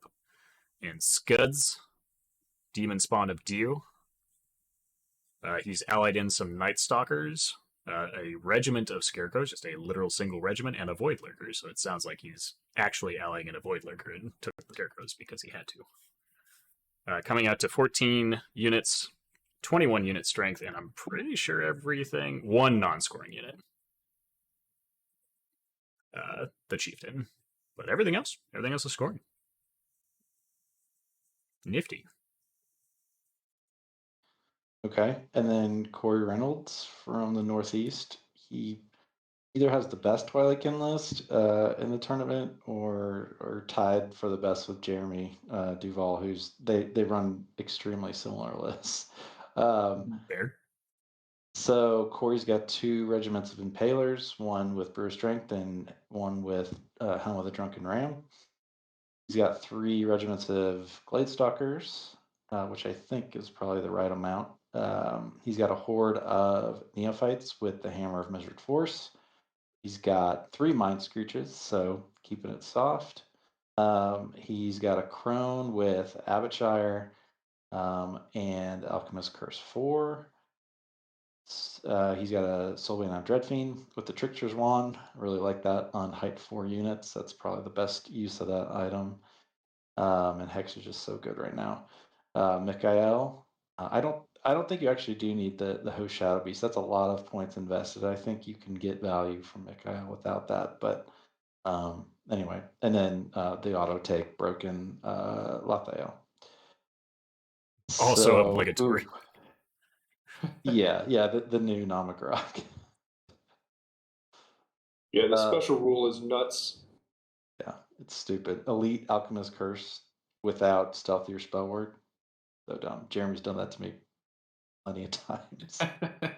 Yeah, for those of you guys who don't know what she does, because she's going to pop up a lot, at the start of each friendly rain phase, if she's not disordered, she selects an enemy within 12, regardless of line of sight, and they lose Stealthy and Spell Ward till the end of the turn.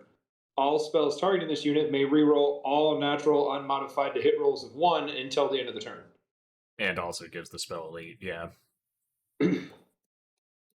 It's not cheaty at all. Yeah.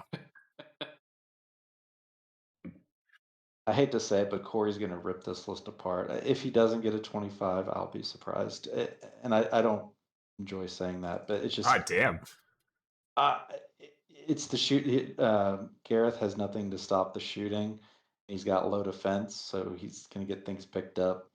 Mikael has 2 big Titans to go one shot potentially. And just, I don't know. I think Gareth is in trouble, but that's why they play the game. But my vote's going to be for Cory. You missed that one of the Gladestalkers had Fire Oil. Keith.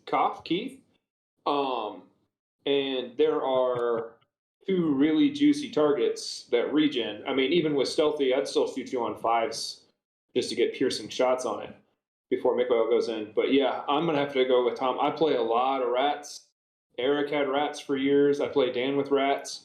And they love fighting all these dwarf lists we've been seeing. They don't like fighting exactly what Cory's taken. And the Impalers are just going to barrel through. Plague Pots only work once. So either you're not getting shot or you're not getting charged, but you can't live through both. So I just don't see any way that Garrett's going to have a great game on the table. Emotionally, he'll have a blast because I've always liked playing Cory. But his boys are going to get a short ride to a quick death. This is functionally the opposite of the last match, where last match how I was commenting the Twilight Kin are going to struggle because of the high defense. This is the better matchup we're seeing right here with the entirely defense 4. So many shots. Mikey's got every target in the world to go after. He'll clean up the Vermintide, he'll clean up the Impaler, he'll clean up the Broodmother, he'll clean up the War Chief, he'll clean up the Tangle, he'll clean up Scuds. He might want to be careful about going after Scuds, because Scuds is still a beat sick. Scud's still Scud. Yeah, Scud's still Scuds. Debatably best dragon. But, I mean, especially if Scuds gets shut up a little bit and being very tall and hard to hide, doesn't take a lot to get him to a manageable level. And if your almost 400-point unit is hiding the entire game, it's not great either. Yeah, Scud's going to spend the whole game hexed and hiding from Mikael. It's not going to be Ironically, that Scarecrow Regiment's probably going to be the unit that doesn't die. right. Because it's not worth shooting at with all the other targets, and then at the end of the game, it's just going to be there, not dead. I think that Void Lurker is going to get picked up very, very quickly. Yep. I actually like Rats as a matchup against Twilight Kin if they're the variety of lots of bodies with some shots behind them. Yeah. But I think that this style of Ratkin, which works against some matchups, is very difficult against Twilight Kin. Yeah, I when I play Ratkin, I usually run a couple hordes of wretches and then just use them as giant soakers, kind of how Tyler runs his villains in the Brotherhood list, where they're going to die, but they're gonna soak up, 24 shots before they do. And there's nothing here that wants to be the soaker other than maybe the Scarecrow Regiment. Everything else is actually valuable. I'm gonna have to vote for Cory, and then Devlin's trying to get us drunk, so I'm just gonna go get more alcohol. He's trying. Putting limits on the shots, guys. Remember, we have to do this tomorrow too. But Can't put a limit on shots. I don't really have much else to add to what's been talked about. Cory definitely takes this. I think this might be the first time I've seen a Death Engine Impaler in a list. Also, yeah, I like the Impaler. After its improvements, I think it's a little bit better, but I think that if I was gonna see one, I'd like to see the shooting variant, and I'd like to see it with the formation to get the rallied up tech units. Which I mean is not to say, again, I think this Ratkin list will do well against some of the Hyperdwarf lists we're seeing, where against the dogs, against those regiments, they're gonna soak the wounds, and then they're gonna grind it out with the Fury. This is a great grind list. It's fighting a list that is not going to play the grind game. It's going to shoot you off the table or just blow you up in one turn. Same. Yeah. Cory gets it. My vote. Cory also gets my vote for all the reasons discussed. Sure. Yeah, Cory's going to be on table 1, round 2. Oof. I just don't see. Yeah, this sounds like our second landslide. Mark? Cory, for sure. Okay, yeah. And to make it clear, Cory, because, yeah, this is a pure matchup win before I even look at players or, anything else. It's just the list matchup is super skewed. Ryan had a hard loss I say hard loss, that's hyperbolic, but still in the list building phase. But I feel like this is about as close as you can get to that. Ryan also mentioned in our matchup cast when discussing some matchups that Gareth is a first-time Masters player. So, and Cory Reynolds is most certainly not. So, if you go 3-3, be super proud of yourself. Remember, it's debatably the hardest room in the country. So it's supposed to be the hardest room in the country. Trophy you can't try to win. Yeah. If you beat Cory, be very, very proud of yourself. Yeah. If you pull it out, but yeah, this is just a rough matchup. Alrighty. Speaking of Corys, got another Cory. Or no, sorry, we have a Conroy, not a Cory. My bad. I thought you were having a stroke. This is the matchup that I think is the story of the matchup cast, if nothing else. Very exciting matchup. Yeah, It is the current U.S. Master versus the first U.S. Master. Yep. I believe piloting a similar variant on his douche canoe technique as well. They're both piloting the list that basically took them to Master, or some variant of it. Yeah, Patrick remixed it a little bit. I'll take Patrick's if you want. Yeah, go for it. I thought it was the douche canoe, but he had to change it up a little bit. But that's all right. Patrick can do whatever he wants. Once you win Masters, you can do whatever you want. Pat's taken Undead, as he's known for. He's got 2 regiments of ghouls, 1 regiment of Soul Reaver infantry in case things need to die, and 1 regiment of Soul Reaver cav with Nimble in case things need to die from far away.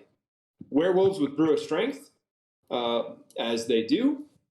The Ghoulgast, one of my favorite units, with Aura Thunderous Charge 1, so he can just sit behind those 2 ghoul regiments, and they hit like light cav all of a sudden. 3 Lycanus, which is unnecessary. 1 with Blade of the Beast Slayer and Hallow the Wolf, which gives it Aura Slayer Melee D3 Beast.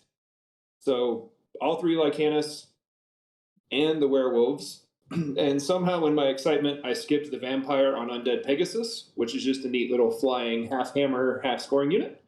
He took allies, which confuses me.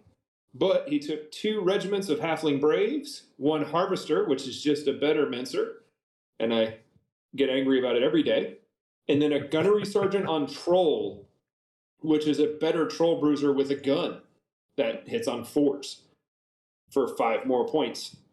I'm not salty at all about the Halfling list. But yeah, he's got 25 unit strength, 14 drops, and all in all, it is just a lot of nimble shit.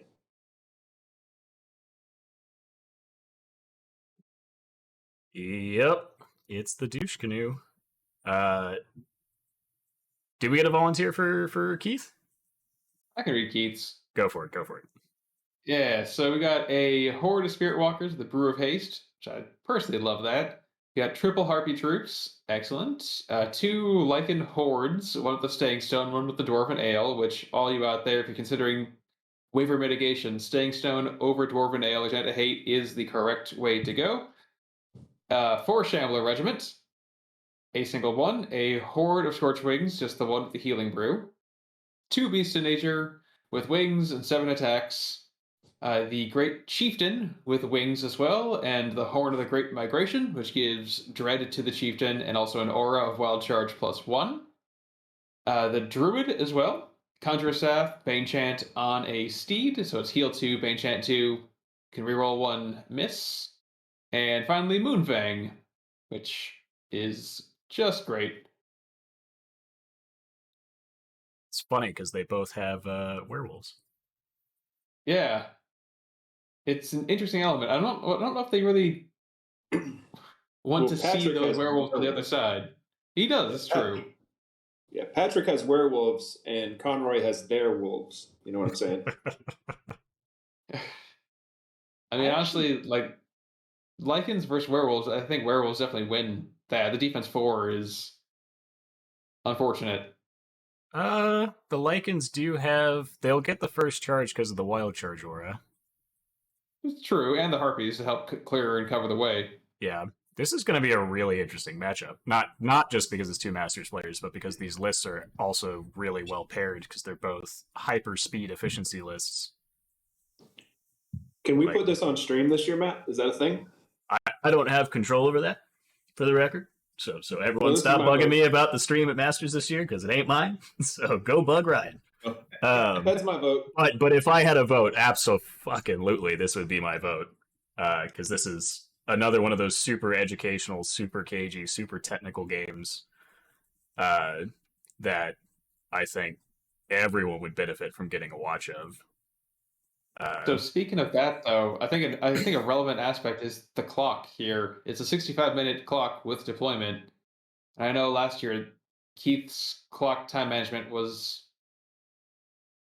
rough at times. I'm forcing him to play very tactical, very, think 2 turns ahead to be able to close in on Pat. I think that may be a factor here.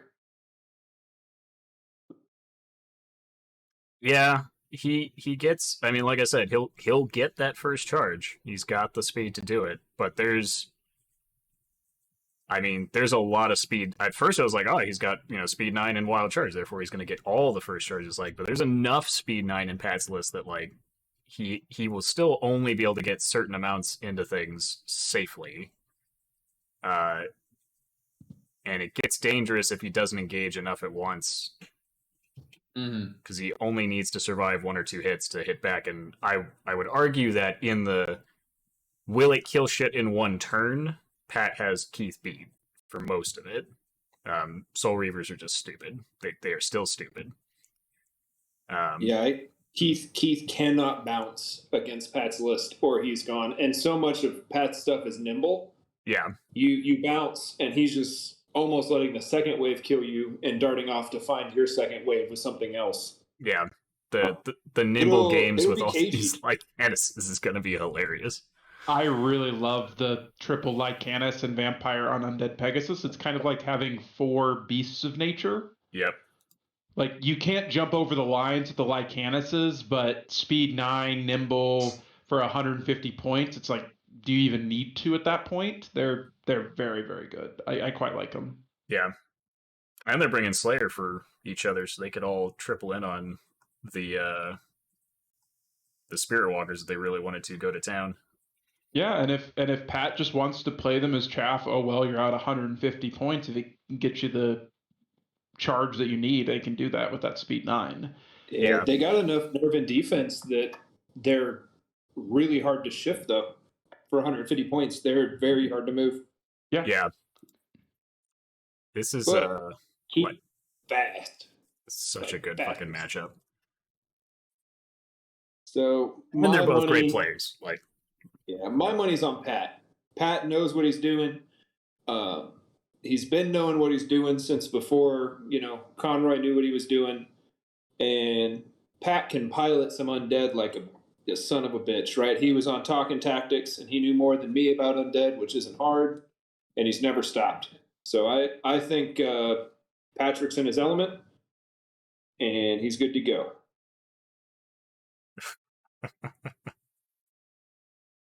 Pat knew what he was doing.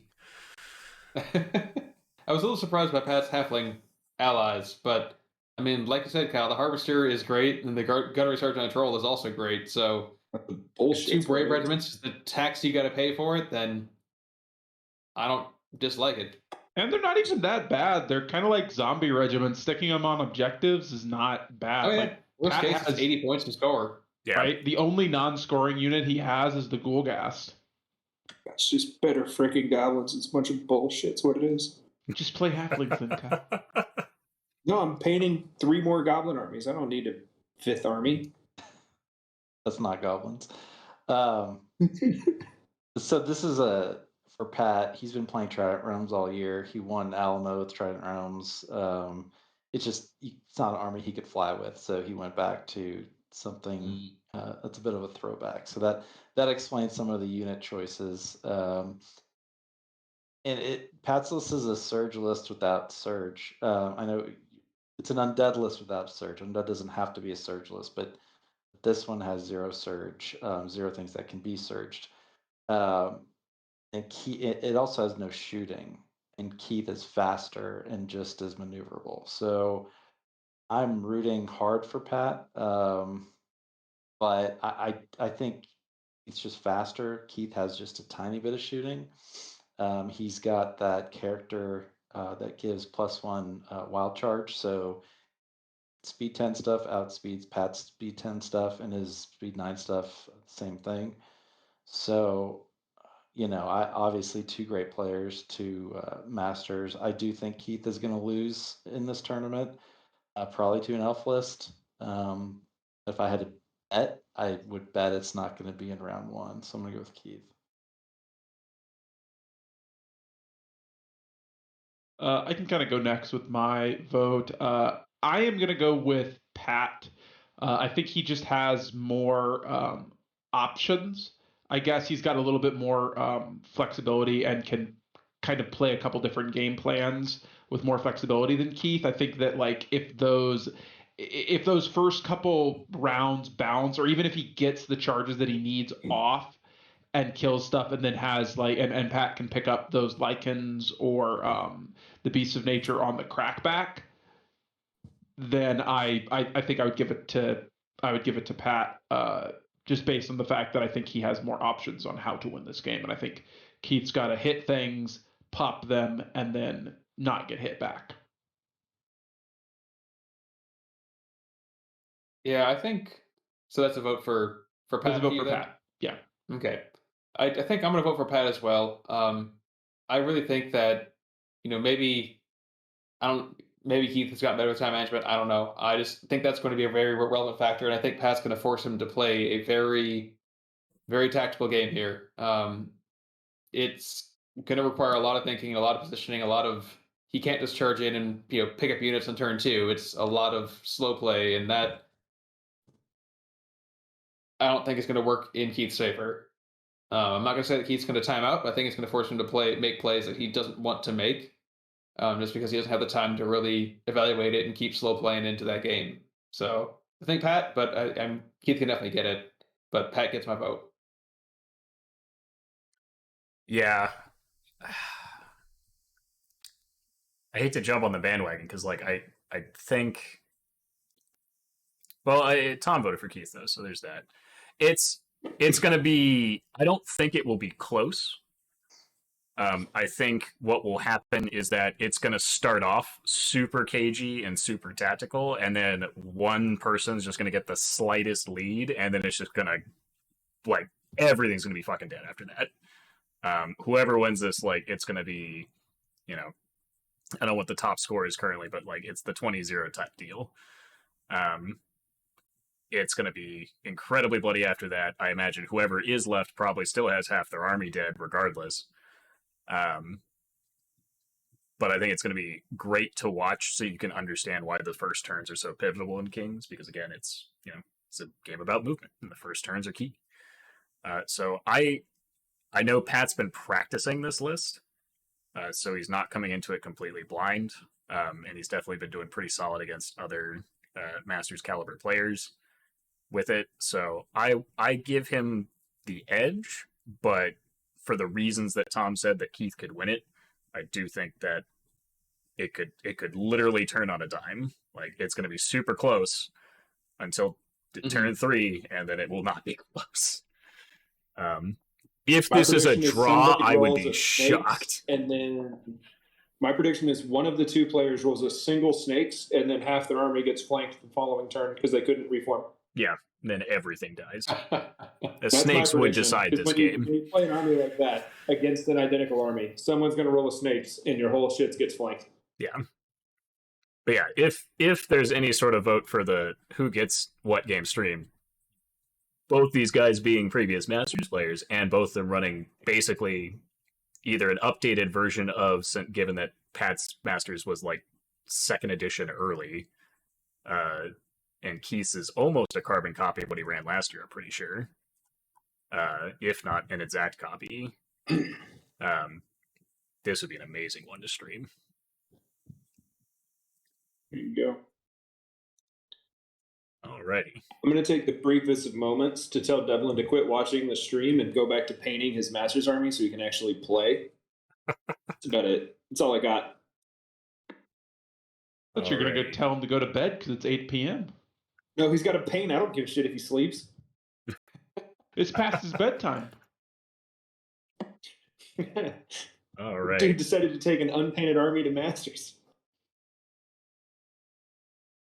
All right, table 9. Look, man. Sometimes you just got to bring it. Yeah, I'm pulling them up. We've got Dan Kamek. Yeah, not everybody just keeps making goblin armies over and over, I hear. We've got Dan Kamek, our missing caster. I hope he's doing okay. Versus the 9x9 Mike Zettelmeyer? Zettelmeyer. More like Zettelmeyer. Drink because I mispronounced a name. That's also in the drinking rules. Just the nicest asshole to ever beat me in Kings of War. Alrighty. I will take Dan's list as, one, it's another Ratkin list, and two, we share an almost identical last name that people constantly confuse. If someone wants to take Mike's list here. I'll take it. So Dan is running Ratkin. He's got a horde of warriors with plague pots. He's got 2 hordes of shock troops, both with plague pots, one with brew strength, one with potion of the caterpillar. 3 troops of claw shots. 4 regiments of vermintide. 3 weapon teams. A warlock with the periscope, alchemist curse, and knowledgeable. So it's better alchemist curse, I assume? No? Maybe? Mm-hmm. The tangle. Yeah. The tangle, Mother Kryza, and scuds. Coming into 17 drops and 21 unit strength, and again, everything scores minus the Warlock, pretty much. Okay. Well, Mike's list will be quicker to read. 9 regiments of warriors, 2 warlocks with drain life, 1 with conjure staff, 3 sergeants. Mike doesn't like the crossbows, doesn't think they're worth it, so they're all just on a chariot, no shooting. One's got the trickster's wand, as you do, and 1 has stankstone. 3 bullies, blade of slashing, mace of crushing on 2 of them, and Namagrok. So that's 27 unit strength, 18 units, 9 by 9. The cookie cutter list. Everyone drink. But to be fair, that Mike came up with, and then I posted on Facebook, and so people know about it. But Mike came up with it. And technically, it's a misnomer because 9 by 9 is actually 81, not 18. So Americans aren't really good at anything involving math or English, so there's that. We're good. 9 by 9. Why did we call it 9? I mean, it's nine regiments by units. 9 characters. Yeah. I liked this matchup for ogres a lot more when I glossed over the sergeants and assumed that they all had crossbows. Not having that range presence. Yeah. How much that meaningfully changes my opinion, but it definitely is a relevant factor. I also think that having played against 9 by 9, not including the banner of Abbottshire really hurts the list because lightning bolt is something that can pick off those ogre warrior regiments quicker than you would expect. Mm-hmm. I was surprised when looking over this for the cast that it didn't. That not everyone who was running 9 by 9 wasn't running the banner or Veil of Shadows. I'm one of the warlocks. There's reasons that I tweaked the 9 by 9 with my list, but I also don't have 100 reps with this list like Mike does, at least conservatively. So you still got time, Tom. Yeah. Hit me on UB, Tom. We can get, 30 or 40 in by Masters? All I'm saying is Mike has tested this list against every type of list out there, and if he hasn't changed it, then it doesn't need to be changed. So I don't have any worry about him. He's going to be there at the end. Somebody's going to have to beat him. I don't know who's going to be. But I think Dan actually has a very good chance. I've played against 9 by 9 a couple times. Now just in my local group and also just at GT at Bug Eater against Shannon Shoemaker, and I think that I'm far from an expert on it, but I think that the style of Ratkin list is what they don't want to see because there is a lot of meat on Dan's side. There's a lot of units, and some of those units are hard to pick up, and a lot of those units shoot back. Mm-hmm. I can talk to the 9 by 9 a little bit, but I can talk to Dan's rat list a lot, in part because Dan chose to take the Kyle Poole variant of his rat list to Masters. Me and Dan play just a whole hell of a lot. Very talented player. And I will tell you that me and Dan usually play to a draw. It's our joke at a tournament. We always get a draw. This list he's rocking right now is not out for anything other than to control the table and win. The 4 Vermintides, he's got, they just chaff up. He's got so much shooting because he has a full weapons team, 3 claw shots, and the lightning bolt. Mm-hmm. I really worry that, like you guys talked about, Zettelmeyer sort of forego defensive items for more, a little more damage. And I'm worried that that's a lot of lightning bolt and a lot of claw shots. Even in cover, ogres are tall. They're going to start getting shot at turn 1 every turn. He also doesn't have the counter shooting because they're on chariots.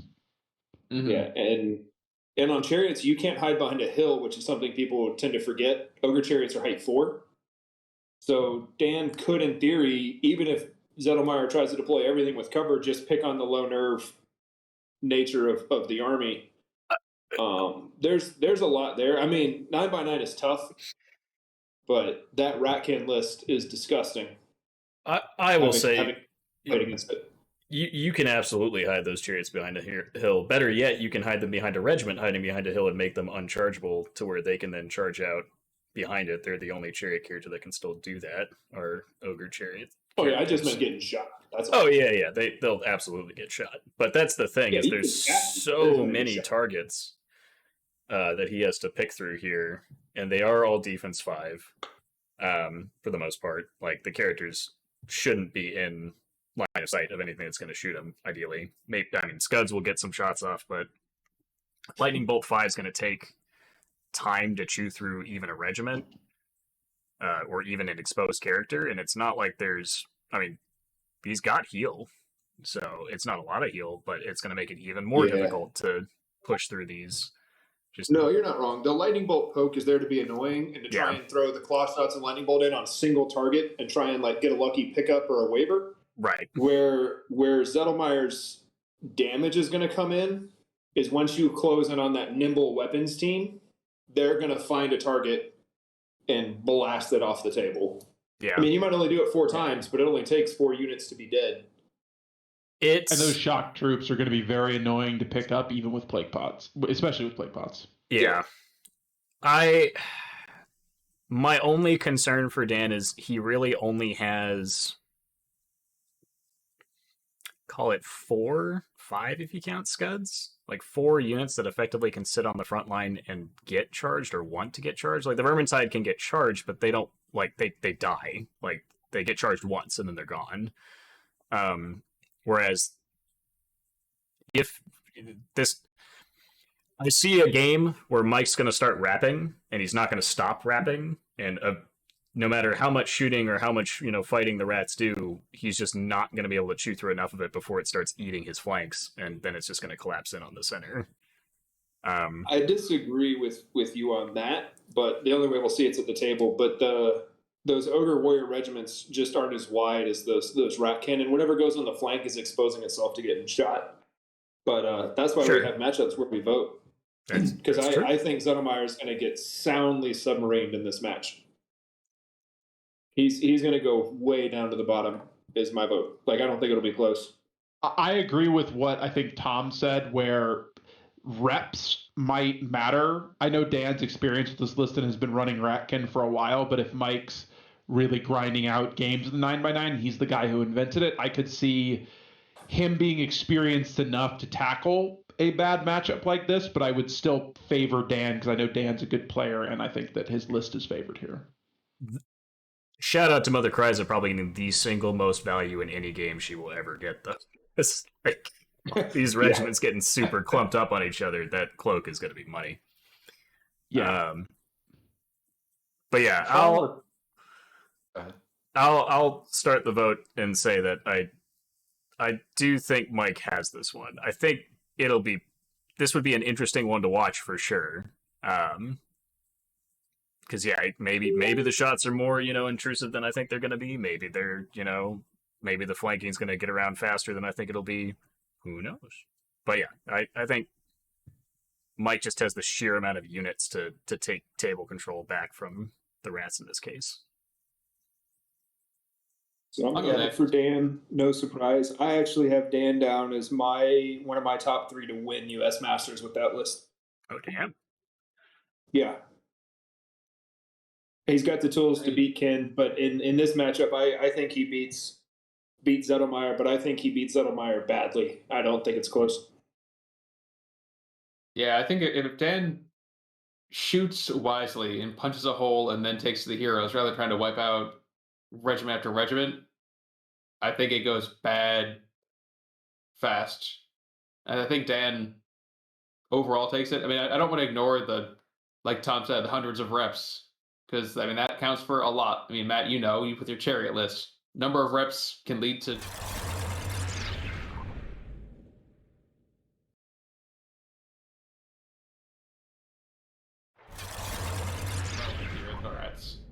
as long as they apply it smartly.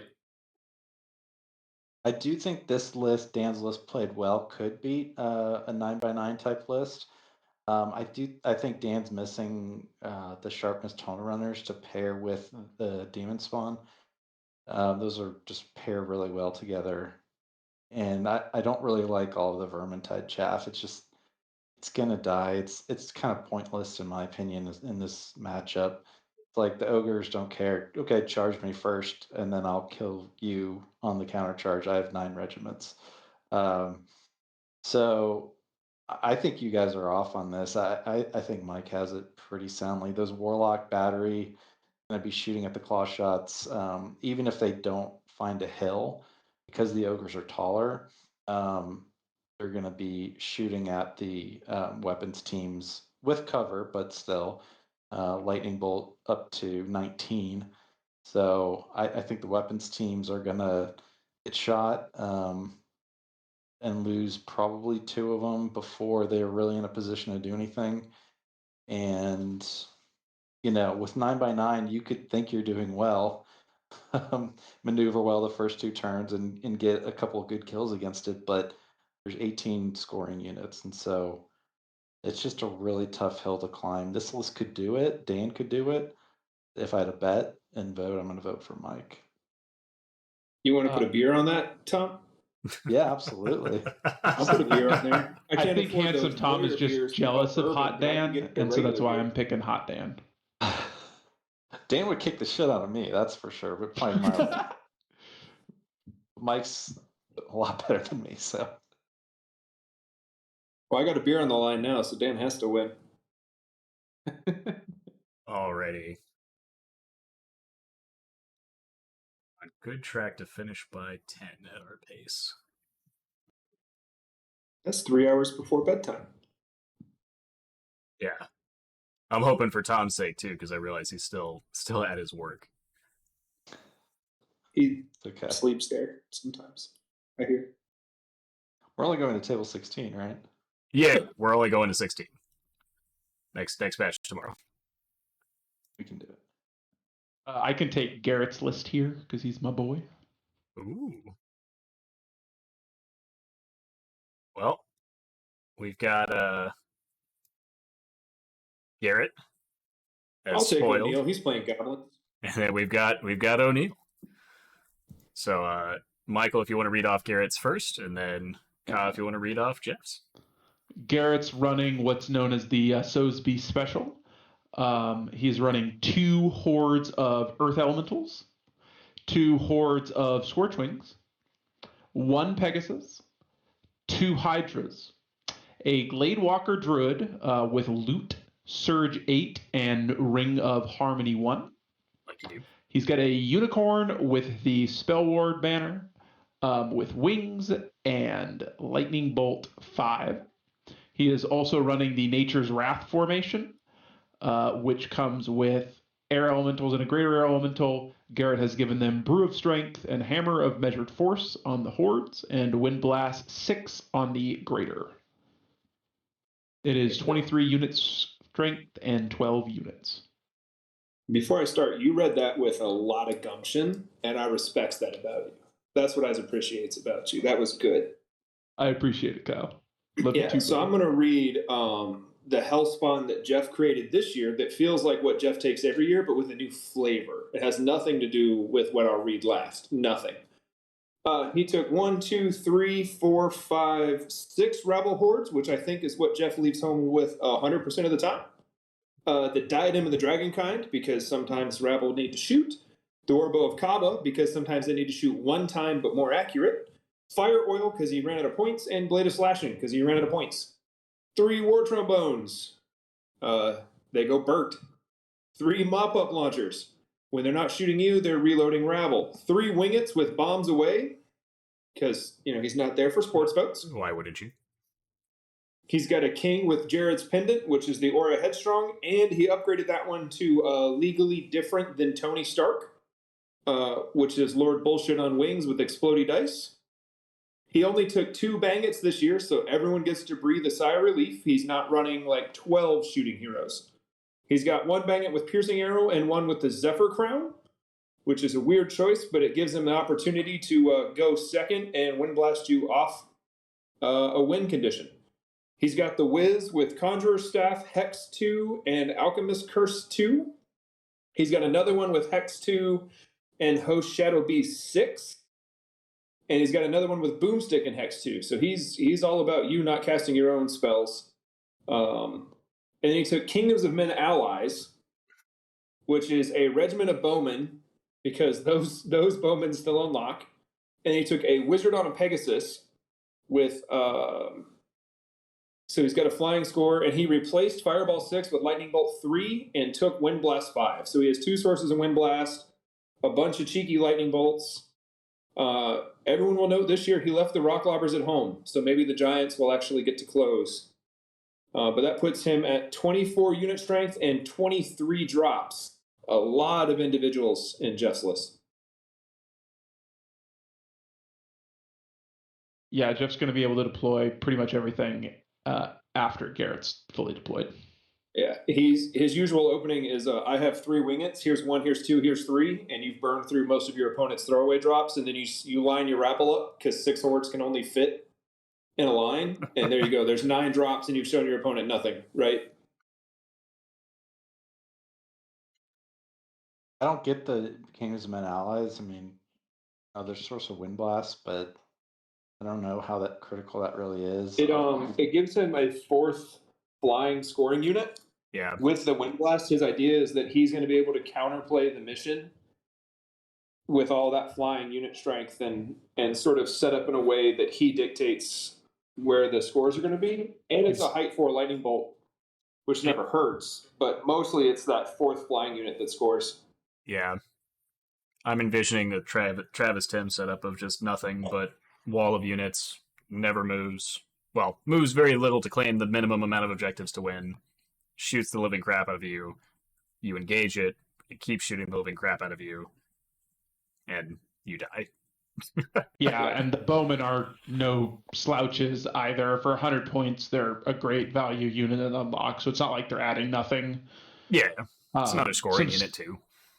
I might prefer Scarecrows and a Mind Screech as allies here, because Goblins can take those too, but I think that's a fine ally choice. Yeah, one big change I wasn't expecting from Jeff this year was normally we see 3 Rock Lobbers and 3 mop-up launchers, but he opted for that Trombone Core, and part of that is to free up the points to take that Wizard. It's really reminiscent of like his Chicago Masters years ago when he took the Rhodia allies and took extra artillery and extra flying heroes. But I don't think we can take away Jeff's rep count, which has to be higher than mine, maybe, or as high as mine with Goblins. He's been playing this exact variant or exact style of list since I met him at Chicago Masters all those years ago. So when it comes to playing the Rabble Horde and shoot 'em, he's probably the best in the world at it. Yeah, the some of the players in the Southeast were talking in the chat, and they had some less than savory names for Jen as the Terra of that meta. It's obviously an extremely tough list. I just don't. It's just slightly unoptimized to me, and but he knows better than me. I don't agree with some of his choices, given all the goodies that Goblins can have. And I agree with you. I think he's leaving himself vulnerable to certain matchups, but he would kick the shit out of me. That's for sure with this list. 3 hexes, that's awesome. A lot of lightning bolt, tons of flying units and wind blast, just for that extra bit of scenario that Goblins don't even really need. But why not? I will say he left a lot of the armor crackers at home. He didn't bring the blasters. He didn't bring the lobbers. And he's going against Earth Emos and Hydras. Like the shooting's probably not going to pick it up. But I worry that Captain Mercer doesn't have the damage to pick up all the units. Because the downside of killing Rabble Horde is you've made a line of firing. You kill the Horde, and then whatever kills it gets shot. That's sort of how that list type works. I do think Mercer's in the game, but there's a lot going against. It's an uphill battle for sure to be able to win the mission over that list. So I'm a rep for Garrett for a second because I think Garrett is a very good player. He won Riddle of Steel fairly recently with this exact list. The list was so good that one of his local players actually picked it up, which is why I was calling it the Sosby Special. But I think that this is a very hard matchup for him. But as well as Jeff knows his goblin list, Garrett is kind of a savant and is always building his different armies and playing different armies. And so when he does go back to a list, you know that he thinks it's a very good one and that he thinks this is the best chance that he can have at Masters. I think that Garrett is going to very much be in this game, but it's definitely going to be an uphill battle for him. I agree. I'm gonna address the comments real fast before we move on. I pointed out that I think Jeff is the best in the world at this style of list, the horde spam and shoot 'em. There's some comments about Travis Tim. I love Travis Tim. Me and Travis Tim are homeboys. I consider Travis Tim to be arguably better than me at Goblins. He actually wins Masters. I just get countercharged. But he also doesn't play the style of list, so you can suck it, Matt. That's all. I'm just saying that Travis's list last Masters is almost this list minus Grody Snark and the Kingdoms of Men. They're very similar. This list, you dick. Yeah. This is definitely that style of list of soak up with the rabble, shoot. I don't know if O'Neill. I don't think O'Neill was at that Masters, so it's hard 2021. to know. That's fair. Yeah. No, he was at 2021. Up the O'Neill mantle. That's all. No, I love Travis Tim.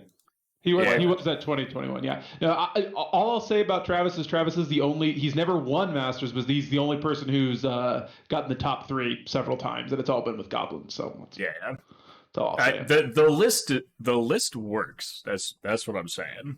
Like the style of list definitely works. This style of Goblin list is the army that I want to see the least across the table from me, no matter what I am playing. My path to winning Masters is don't play this list. As a Goblin player, I can't beat this list with my Goblin armies. It's a problem. So I feel you guys. I do think Garrett has a real shot, but it's uphill. The fact that Jeff has never lost to me means Jeff gets my vote. Yeah, I just don't see how Garrett successfully closes in here. I mean, the Wind Blast definitely helps the 6 hordes, but I mean, there's plenty of heroes and whatnot to prevent that Wind Blast from pushing it back, and just volume of attacks to handle everything. And then if you do clear something, like I said, you get pounced on by trombones and everything else. So it's doable. The Wingets are more balanced now that they're 11-13 nerve and not 13-15. So they are much easier to kill, but it's a lot to take down. I don't think Garrett has the volume of attacks where it counts to really do it, let alone what'll actually cross the field forward. Yeah. You don't beat this list by trying to kill it. I mean, Garrett wins by sitting in cover for 4 turns and jumping on objectives, hoping he doesn't get control or invade. I mean, if he gets control or invade, he's screwed. But that's true for a lot of lists. In other ones where he can defend certain areas of the board, create some choke points with his defense 6, he's got a shot. Just hide all the flyers behind trees and rocks and things. He wins by not playing. Yeah. I'll start us off on some votes here.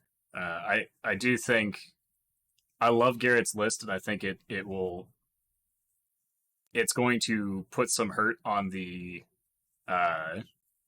lot of the Twilight Kin lists that we've seen. And a lot of the more elite builds we've seen, I think it thrashes those. It's a very good hammer and anvil tactic. But against debatably the best anvil in the game, which doesn't need a hammer. It just proceeds to then just shoot you off the table. Like this list is just disgusting. And so yeah, I think Jeff pretty handily, as long as Tom's right. Garrett can play, stay away and play for the draw, play the objectives. But yeah, I think Jeff has it in a straight up just kill each other fight. Yeah, same. Jeff gets my vote. I'm giving it to Jeff. I think Garrett's got a chance, but it's Jeff. I think Garrett built to beat what he expected to see at Masters, and then pulled the one Jeff O'Neill out of the hat.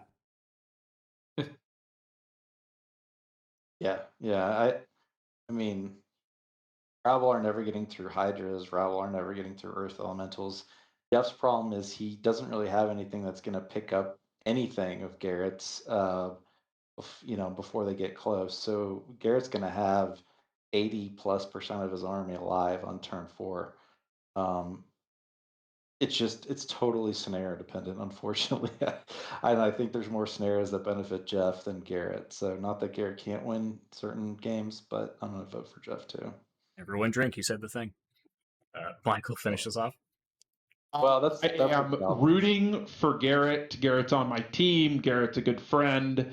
I love Garrett, but I'm gonna have to give it to Jeff as well.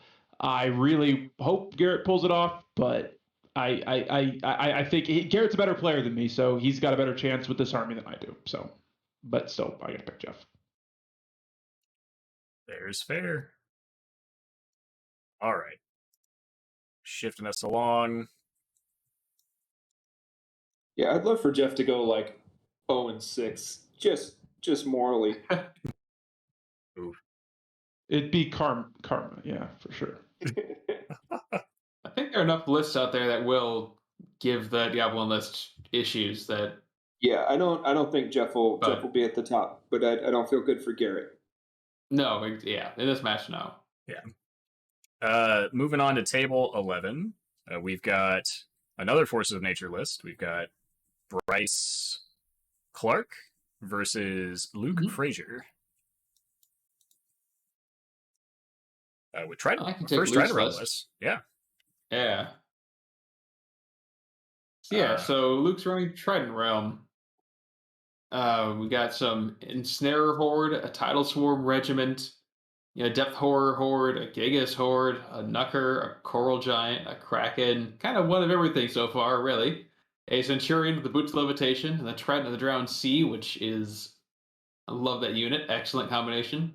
A single Depth Horror Eternal, 2 Aqua Mages, one with the Wild Charge +1 aura and the Sacred Horn, and Weakness 2 and Veil of Shadows. The other one with just Bark Skin, and I guess Icy Breath as well, but whatever.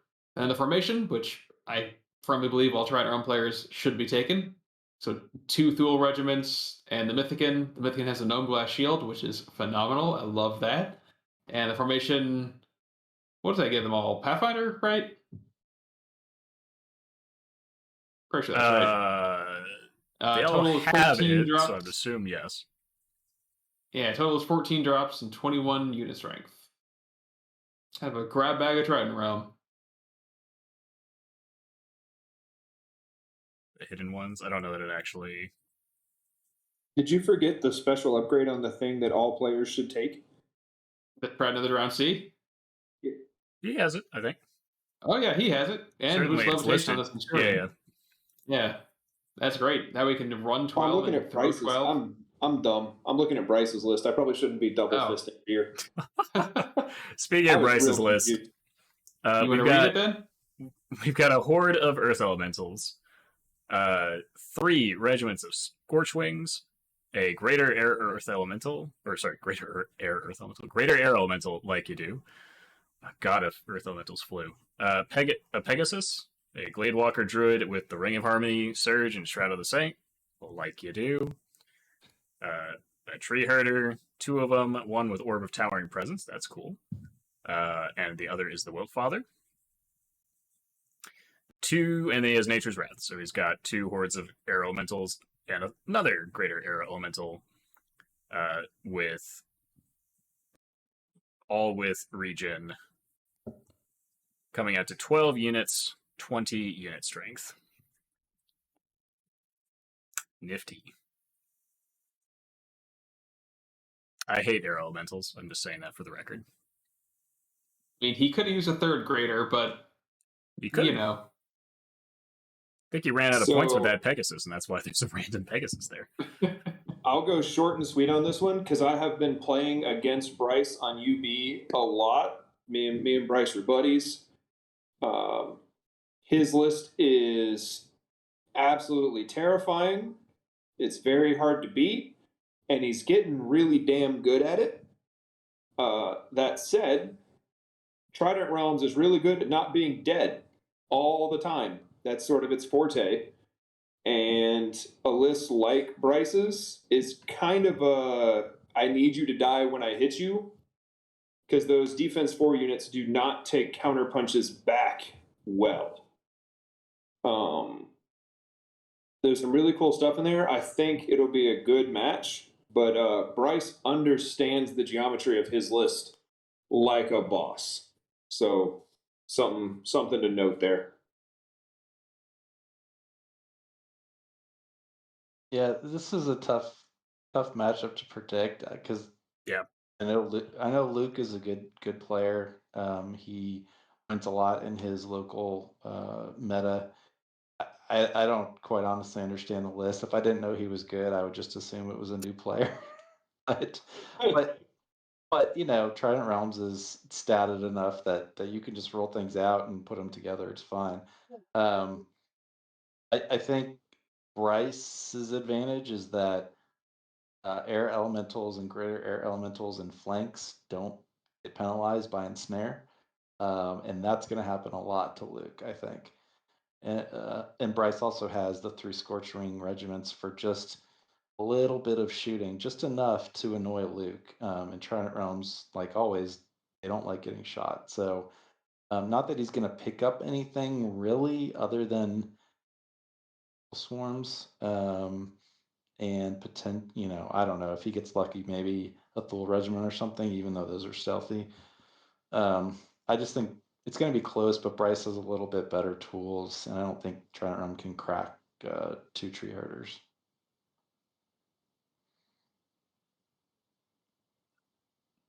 Tree herders and Earth Elemental Horde. Yeah. Right. It's one of those things where the amount of speed in the Force of Nature list here is what I think is the key. Like the Trident Realm list is interesting, but the Force of Nature list is going to dictate the fights with the speed 10 on the vast majority of the units, and speed 6 on the only few units that aren't, and the ones that are speed 6 also are defense 6 and fearless and super freaking tanky. I like the Orb of Towering Presence. That's really cute. Getting that unit strength 2 on a big character that's not gonna die. I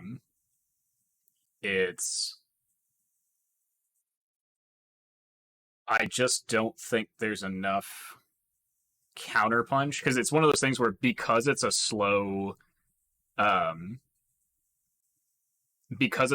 list, it's going to have to rely on counterpunch, and I don't think there's enough counterpunch in it to beat the nature list, basically. The air elementals are still only defense 4, but what's going to hit him? Like, if he's playing these right, 1 unit's going to punch back and it won't kill them. If they don't just kill whatever they touch. Because you could do so many disgusting things with speed 10 flying, shambling 50mm squares. It's dumb. Nimble Pathfinder. Yep. Yeah. Oh, so good. Yeah. I think Bryce would really need to massively misplay to really lose this game. Yeah. Or roll a couple snake eyes. Bryce's that game would to be lose for unfortunate sure. too. Yeah, exactly. But even if he does snake things, I mean, you're right. Like, what really picks up any of those defense 6 that's coming in around Fate in the second wave? I would throw those in first. Fearless for the counterpunch. So Bryce is really counting on being able to hit you twice. Once on the initial charge when he kills you, and then once when he survives your second wave. and then goes back in. But anyone playing that sort of force of nature style is really counting on that I get to go twice technique. Yep. I just have played against Bryce a lot right now with this list, and it is. We all know greater elementals are bullshit, as are many things right now in my mind. But he's very good with them, which has its own metric. Yeah. I'm just going to go ahead and jump straight to my vote and say that Bryce gets this. Luke's a good player, though. I think Luke will put some tricks in there, but it only takes one 50mm model fitting where you didn't think it could and a surge, and you're dead. Yep. I'll vote for Bryce. I vote Bryce. Same. Bryce bought me dinner the one time I met him, so I'm going to vote Bryce. He bought me dinner. The corruption, the bribes. All right. Well, best of luck, Luke. Prove us wrong. I'll put it on the record. You buy me dinner, I'll vote for you in any matchup cast ever. I'd Correct probably Bryce that even too. more. I think he bought dinner for like 20 of us at Dojo. Be mad at Bryce. Never bought me dinner. Are we on table 12 now? I quit counting like 8 tables ago. Yeah. We're on table 12. And just for vote tracking, that was a 5-0 for Bryce, right? Yep. I think that was our second 5-0. We're very close It's to our it. third. Okay. Oh yeah, we did have a couple. Yeah. I think we're coming up on our third 5-0 here. Yeah. This is the worst matchup, the most unfair matchup in the entire tournament. Oh God. Oh God. Yeah. Like you Oh, could. is this the one I think it is? Oh yeah. Oh, this one. Oops. All I didn't realize we were going to get to this one tonight. This one's painful. Well, Tom, do you want to read off Ray's list here, and Michael read off Larry's? Yep. Tom, go ahead and start us off. Okay, so this is Ray's undead list. I'm sure if you've been around, you've seen pictures of his like massive zombie horde. I think he's run them as 30 regiments before in a tournament. Here he's combining them into a bunch of legions. If I counted correctly, there are 6 legions. They're a full model count. Right, and it's all full model count. So it starts off 4 legions of zombies, horde of zombie trolls with the brewer sharpness, 4 blight, 2 burrowing worms, blade of slashing, mace of crushing. Those aren't the flying ones; those are the speed 7, crush 3 strider ones. He's got necromancer with inspiring talisman, veil of shadows, and barkskin. He has 2 standard bearers, Tome of Darkness and Warbow of Kaba. And then he's got the Shambling Blight formation, 2 more legions of zombies. These have Phalanx, Iron Resolve, and a Gore Blight with Rally 1 for those 2 legions. So he's got 6 legions of zombies, 2 Gore Blights, zombie trolls, and some heroes. So that's a lot of nerve to get through. Not every list could kill 6 legions of zombies, but I think this one.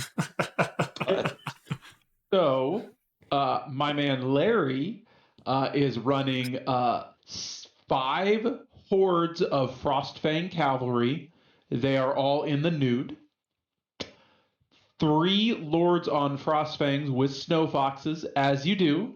And just to get in a little bit more unit strength, one of them has the Orb of Towering Presence.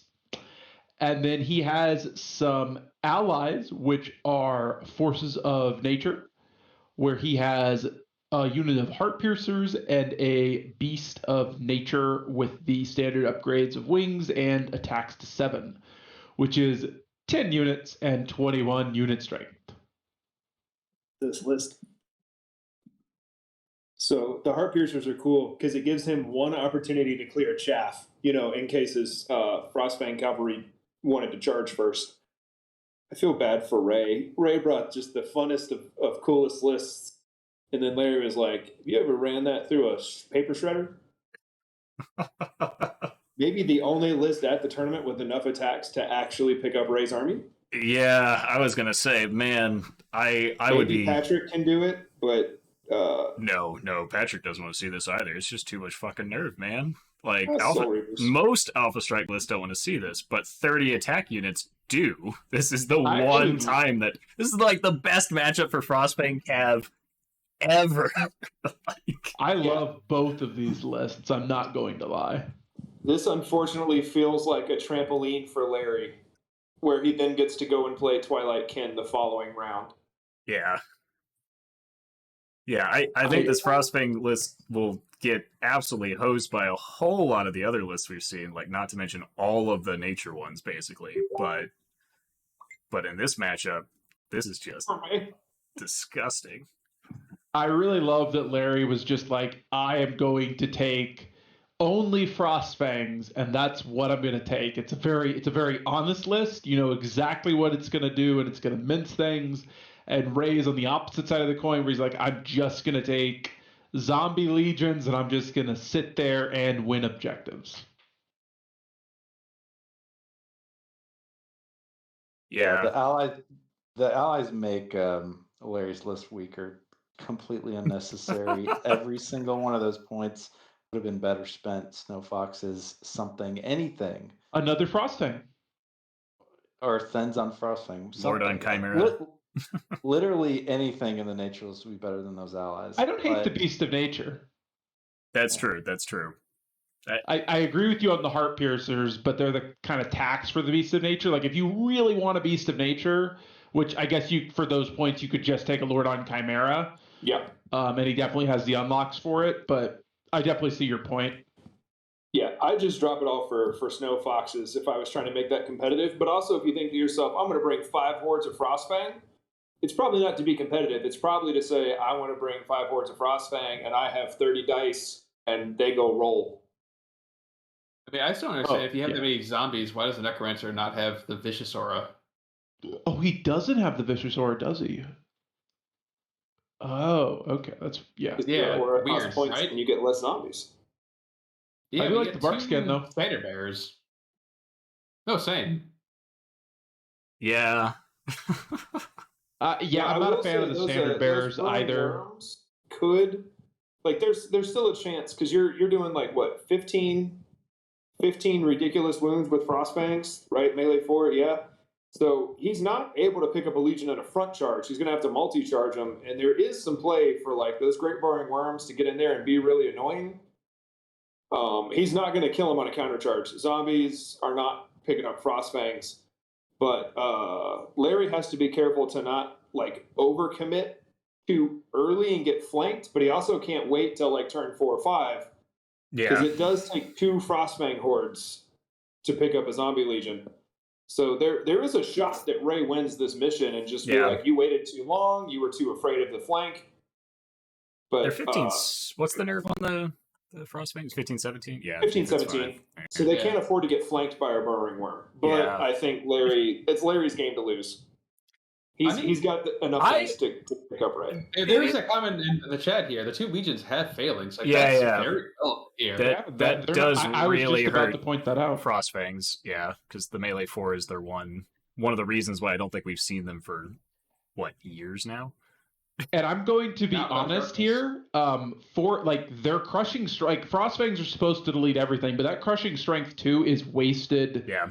Except on everything but, like, the zombie trolls here. Like, the zombies already have defense too, so their main thing is their 30 attacks. Yeah. So yeah, and I'm like, you need a volume of attacks on them, but they're still hitting on 4s.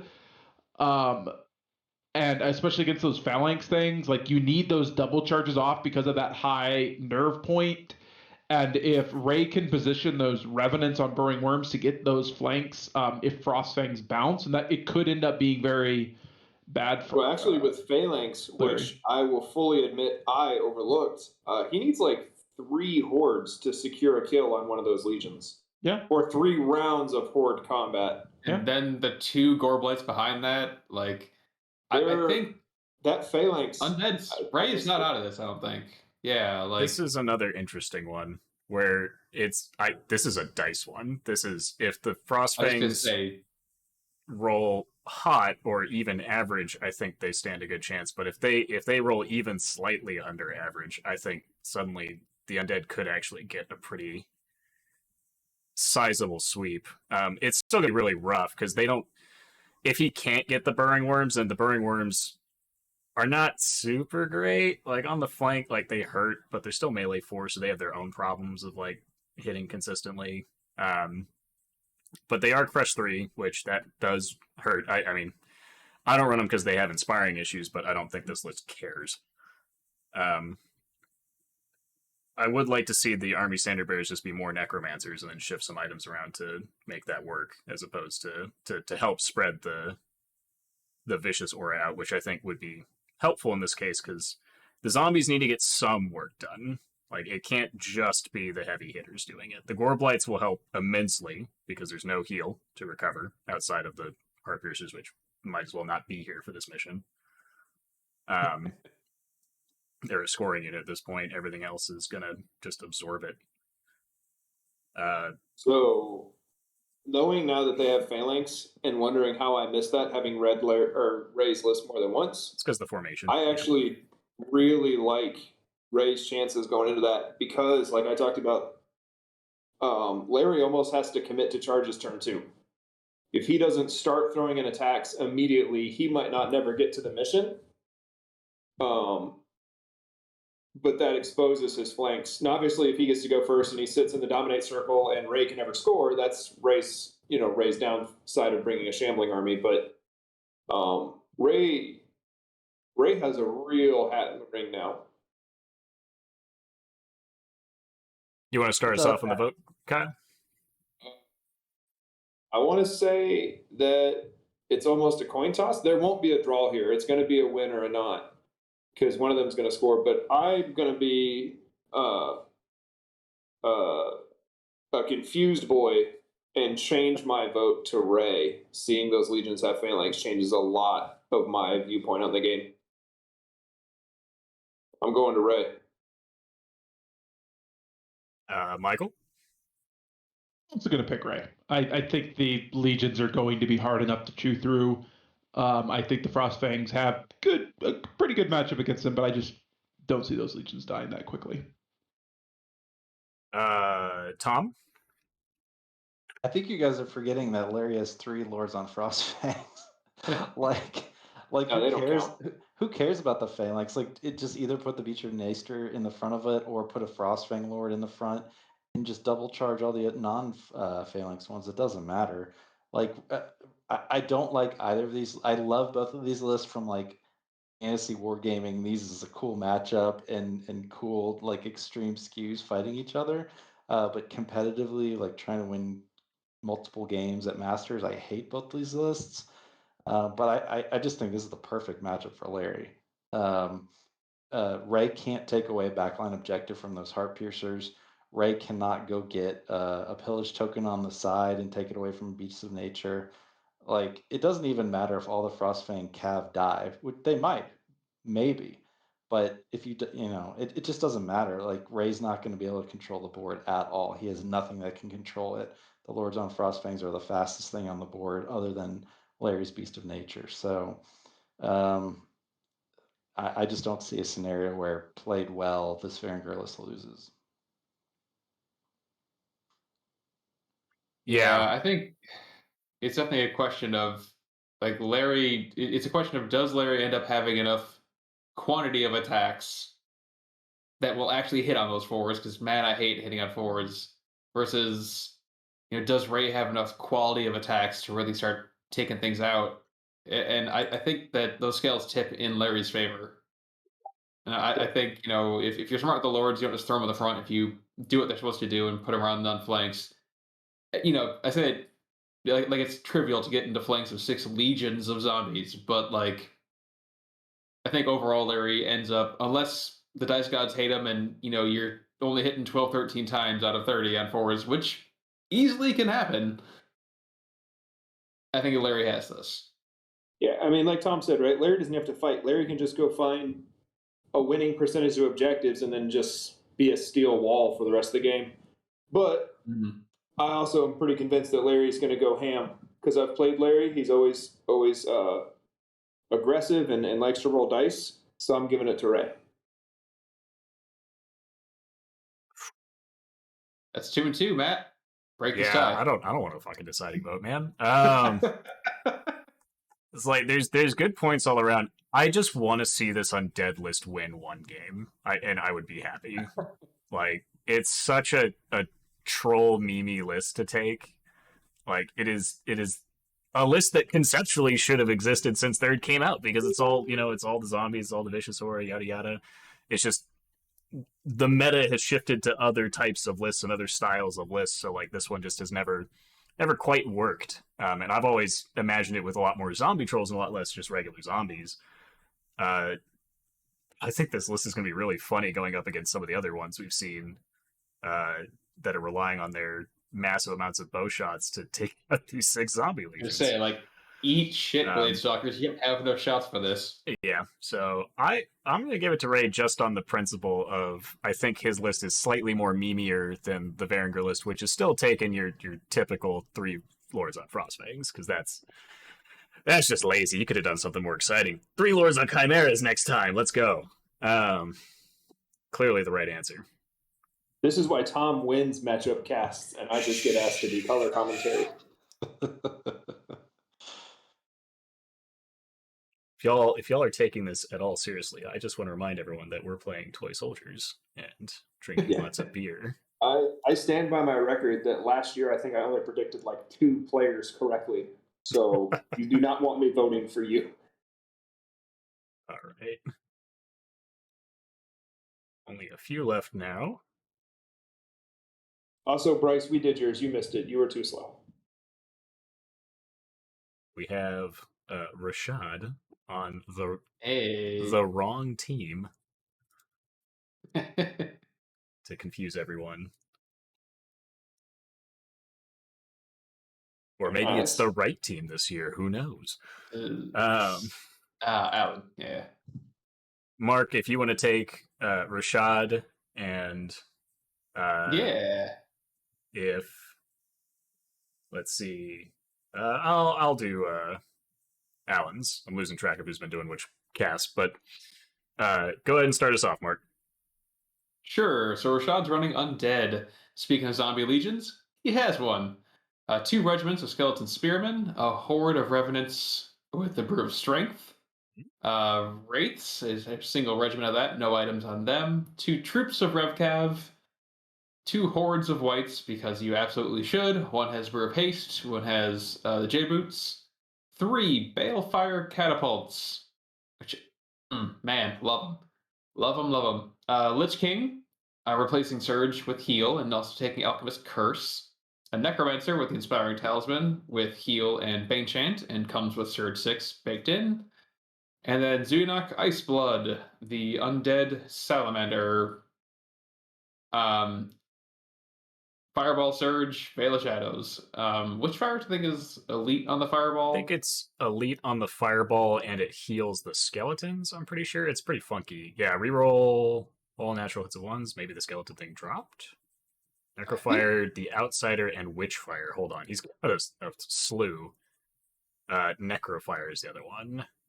So all Witchfire is elite for Fireball. Necrofire, once per turn, for each point of damage dealt by his Fireball, may immediately remove 1 point of damage on friendly core skeleton without the Revenant keyword. So he can't do it to the big Revenant horde, but he can do it to the Skeletal Spearman. 2 spears. Yeah. Yeah. Yep. So it's a slightly altered Drain Life. Yeah, so an undead quasi-gunline. Yeah. Balefire catapults ain't bad. It's you peel back the undead layers one at a time, and there's still good stuff underneath. But on the other side, we've got Alan bringing some dwarves, more dwarves. We got 2 troops of Iron Guard, both with Throwing Mastiffs, like you do. 2 hordes of Siegebreakers, also with Throwing Mastiffs. A single troop of Sharpshooters. A Mastiff Hunting Pack with Throwing Mastiffs. 3 Organ Guns. A Steel Behemoth, upgraded to Golok's Fury. I don't think we've seen one that isn't Golok's Fury. A Stone Priest with Radiance of Life and Alchemist Curse. A Flame Priest with Conjure Staff Banechant, and Fireball, and the Royal Guard formation for a horde of Ironclad with Hammer Measured Force. All of these have Throwing Mastiffs, and then 2 Bulwark Regiments, and the Dwarf Standard Bearer with Elite. It comes out to 16 drops, 23 unit strength.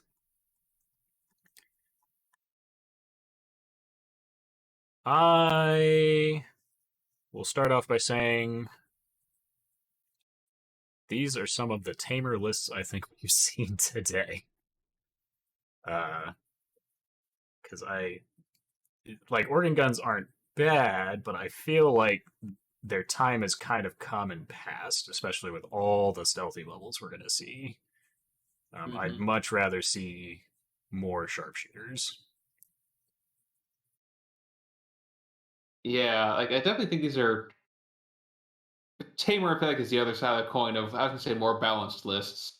I know Rashad's been playing the variation on this. He's been honing it in for the last couple months, I think, a little bit here. A while, yeah. It's surprisingly effective shooting. Like you don't think that just 3 catapults and Alchemist's Curse and Zunok with Fireball would really be a real credible ranged threat, but it does the work it needs to do.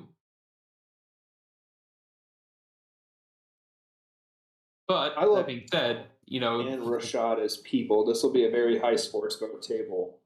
Oh, for sure. For sure. What I worry is, can Rashad get to the Shieldbreaker hordes before the Shieldbreaker hordes counterpunch?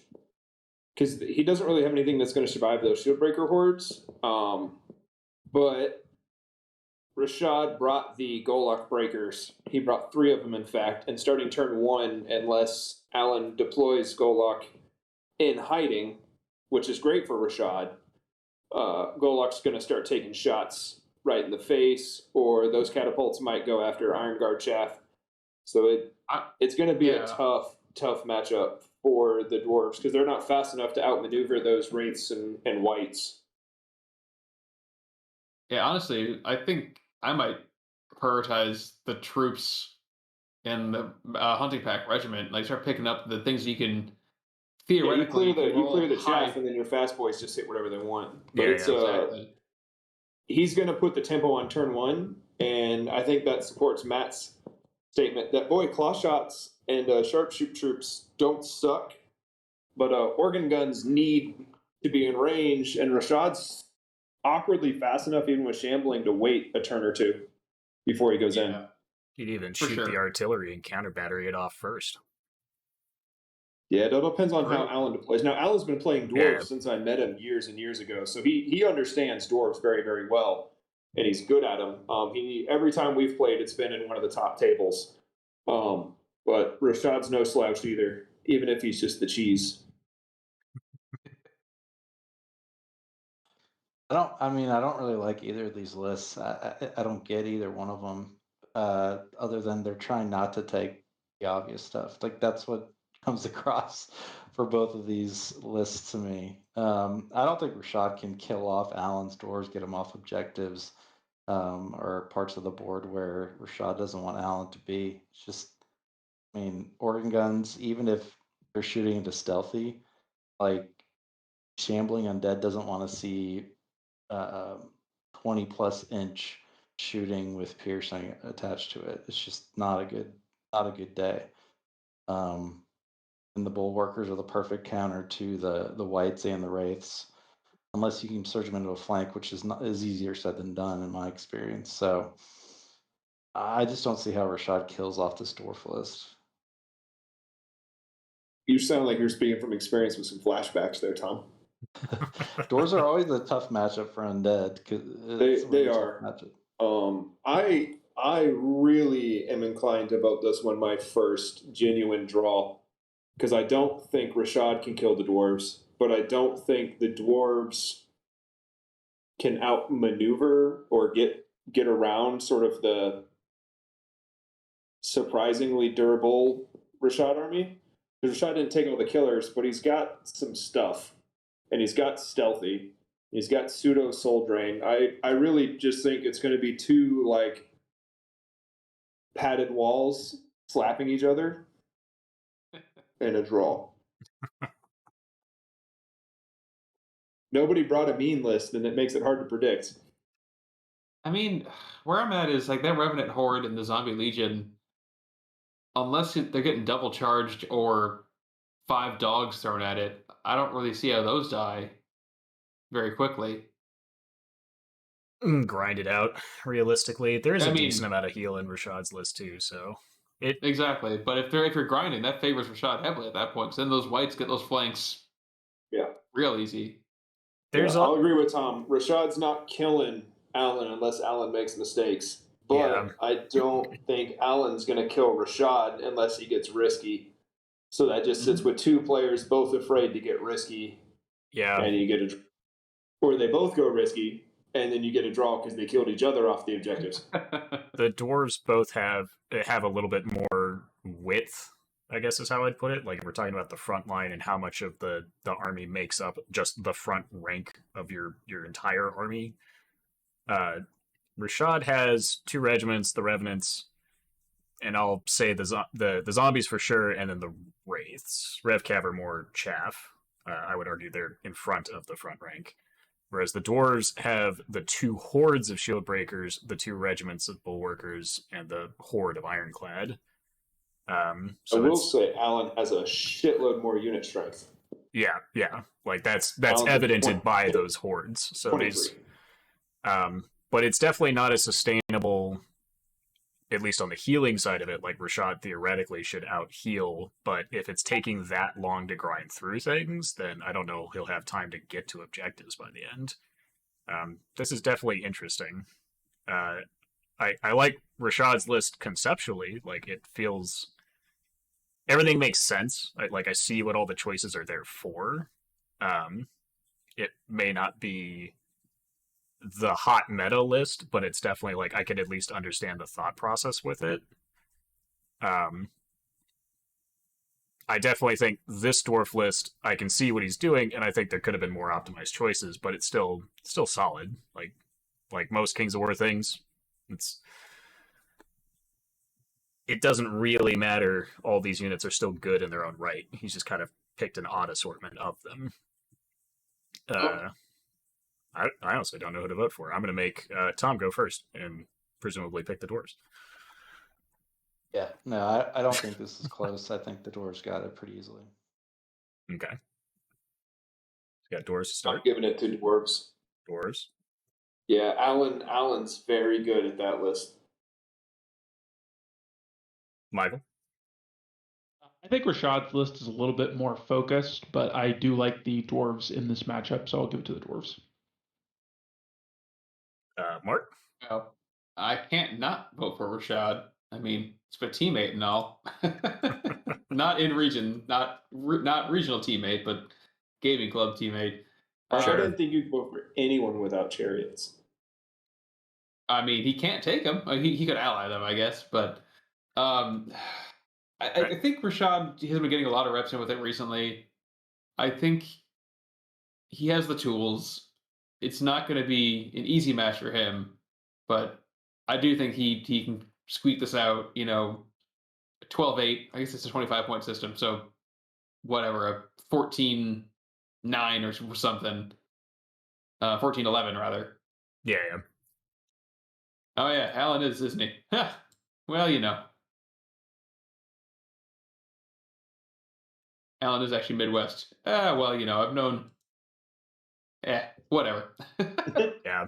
Good speech. I'll go Rashad on account of I think this is the closest thing I've seen to a not cookie cutter undead list in a while. It still does have the 2 hordes of whites, but that's actually about the only thing that I would consider super traditional.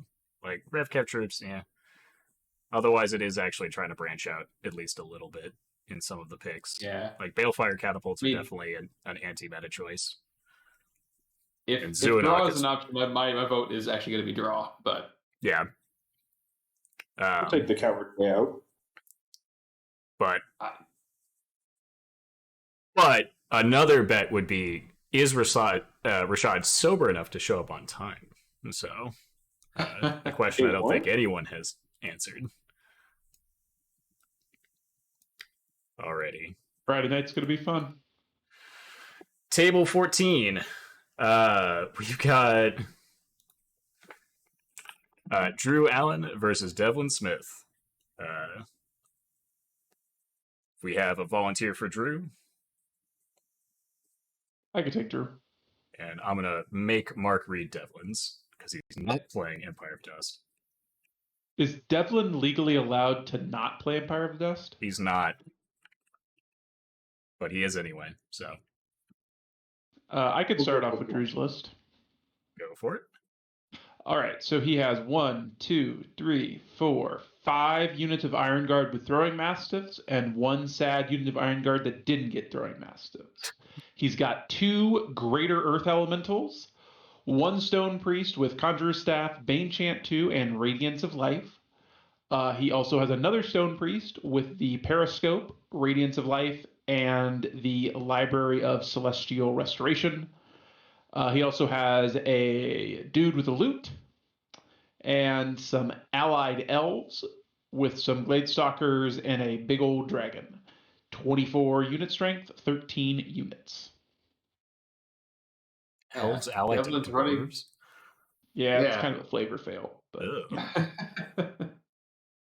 but Devlin's running Sylvankin.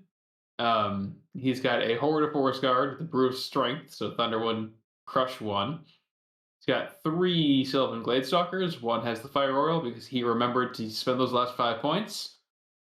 He has a Regiment of Hunters of the Wild, a Regiment of Stormwind Cav that went up to the Quicksilver Lancers, so they got Nimble and are 15-17 rather than 14-16. And they gave them Pathfinder, and they have the Dwarven Ale, so Headstrong on top of all of that. Expensive 270 point Cav regiment, but not bad. 2 Greater Air Elementals, not 3. Devlin. Should have been 3. That's fine. 2 is still good. A Forest Warden, the Large Infantry Tree Hero. A Tree Herder, that is the Wilt Father. The Elven Archmage with the Boots of Levitation and a horse and Alchemist Curse. So even though it's not elite on the AC, it can be wherever it needs to be. And surprise, Nimue Way Dancer. An excellent hero choice whenever it's an option. For a Sylvankin list.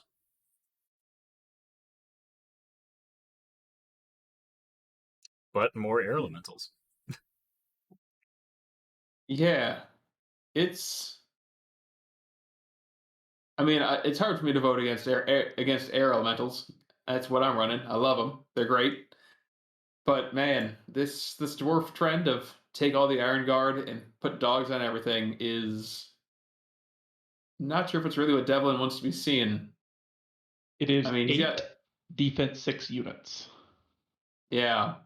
Like he's got stuff that can close the gap, but not stuff that can close the gap and also kill in one hit. Especially with that Dragon Lord to help set, respectable boundaries. I don't know. It's a neat dwarf list. The allies make it worse. Like those 300, 400 points could be so many other better things. It's almost 5 sharpshooters. Yeah. I don't think that Devlin can get these dwarves off objectives, and I think he's going to lose. He only has 12 units. I don't know how many are scoring. Not all of them. The dwarf list doesn't have too many more units than him, and it has several non-scoring units, and they're similar unit strength. So at least on that regard, like I feel like at the end of this game, there's going to be a lot of units left on both sides because the dwarves aren't going to be able to get to the elves very fast, and the elves aren't going to be able to pick the dwarves up. I will say, but the dwarves will get so lean because he had to paint it. Well, there's that. But the real thing for me is that, the doors are going to take some time to get there, but being all defense 6, basically, and with not 0 heal, like Celestial Restoration is pretty decent. Especially when you don't have access to heal. And he's got 2 sources of Bane Chant, so these dwarves will hurt, or they'll hurt the stuff that Devlin's bringing, at least, because it's all defense 4 and defense 3. If Devlin can basically pop open, like play it like he would play Empire of Dust and create a hole and exploit it, then potentially I think his stuff could start getting on flanks and doing damage, but he's got to create the hole first, and good checkerboarding from Drew here could... I mean, I just don't think anything...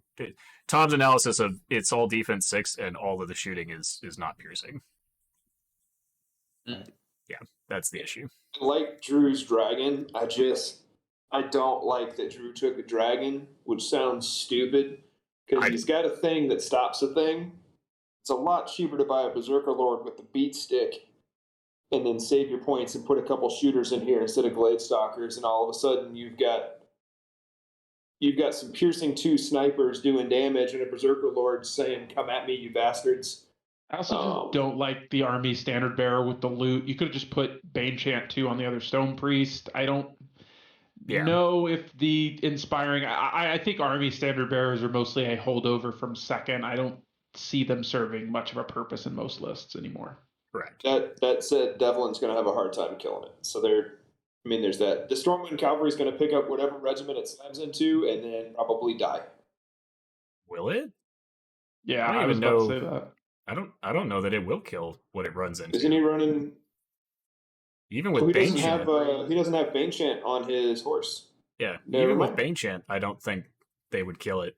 He'll hit it and it will hurt. Like, don't get me wrong, it's going to hurt a regiment, but I don't think it even kills it. They're sexy. If it comes in with an air elemental, it'll probably pick it up. Sure. Underestimate the power, but Drew. I just don't see how Drew breaks. But I love Devlin, so I'm voting for Devlin anyways. He Alchemist the Curse. Army, he's getting my vote. Alchemist Curse is how he breaks him. That's the only way. Yeah, Devlin painted this damn army in I don't know, 6 years. He's getting my vote. Yeah, I'm gonna have to go for Drew. I do think that Devlin's list is close to a Sylvan list that we will see a lot next year in different regions. It's a really good style list. I just don't. It's not going to kill 6 regiments of Iron Guard. Yeah, it's not. There's going to be a lot of matchups this Masters that are going to be... I would not be surprised to see another 5-1 Masters win, because we have a lot of matchups that are so skewed around the 4+ but no piercing shooting versus high defense 6, and then on the flip side, there's the high piercing shooting that tends to lose out to the 4+ shooting. And then some other random crap just thrown in there for good measure. But yeah, this is going to be an interesting Masters. My vote is, man. Love you, Devlin. I'm voting for Drew. Yeah, same. I really want to vote for Devlin, but Drew gets my vote.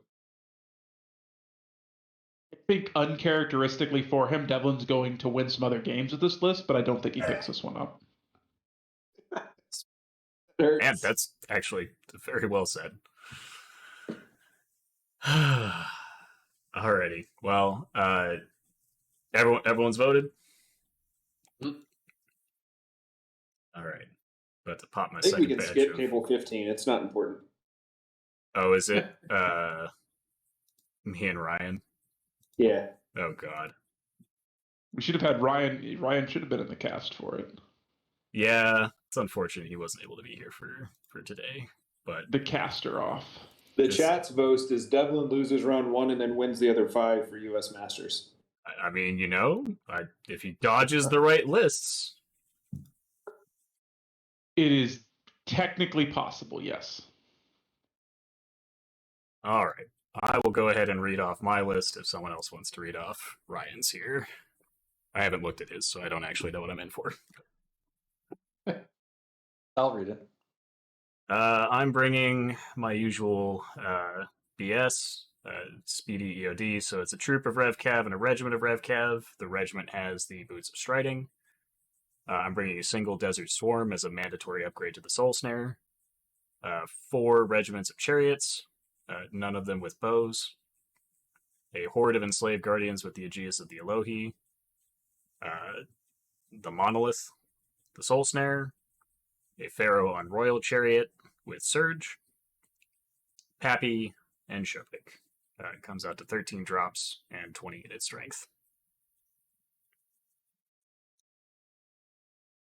Okay. And then Ryan is running dwarves. He's got a horde of shield breakers with a caterpillar and a dog. He's got a troop of nimble berserkers.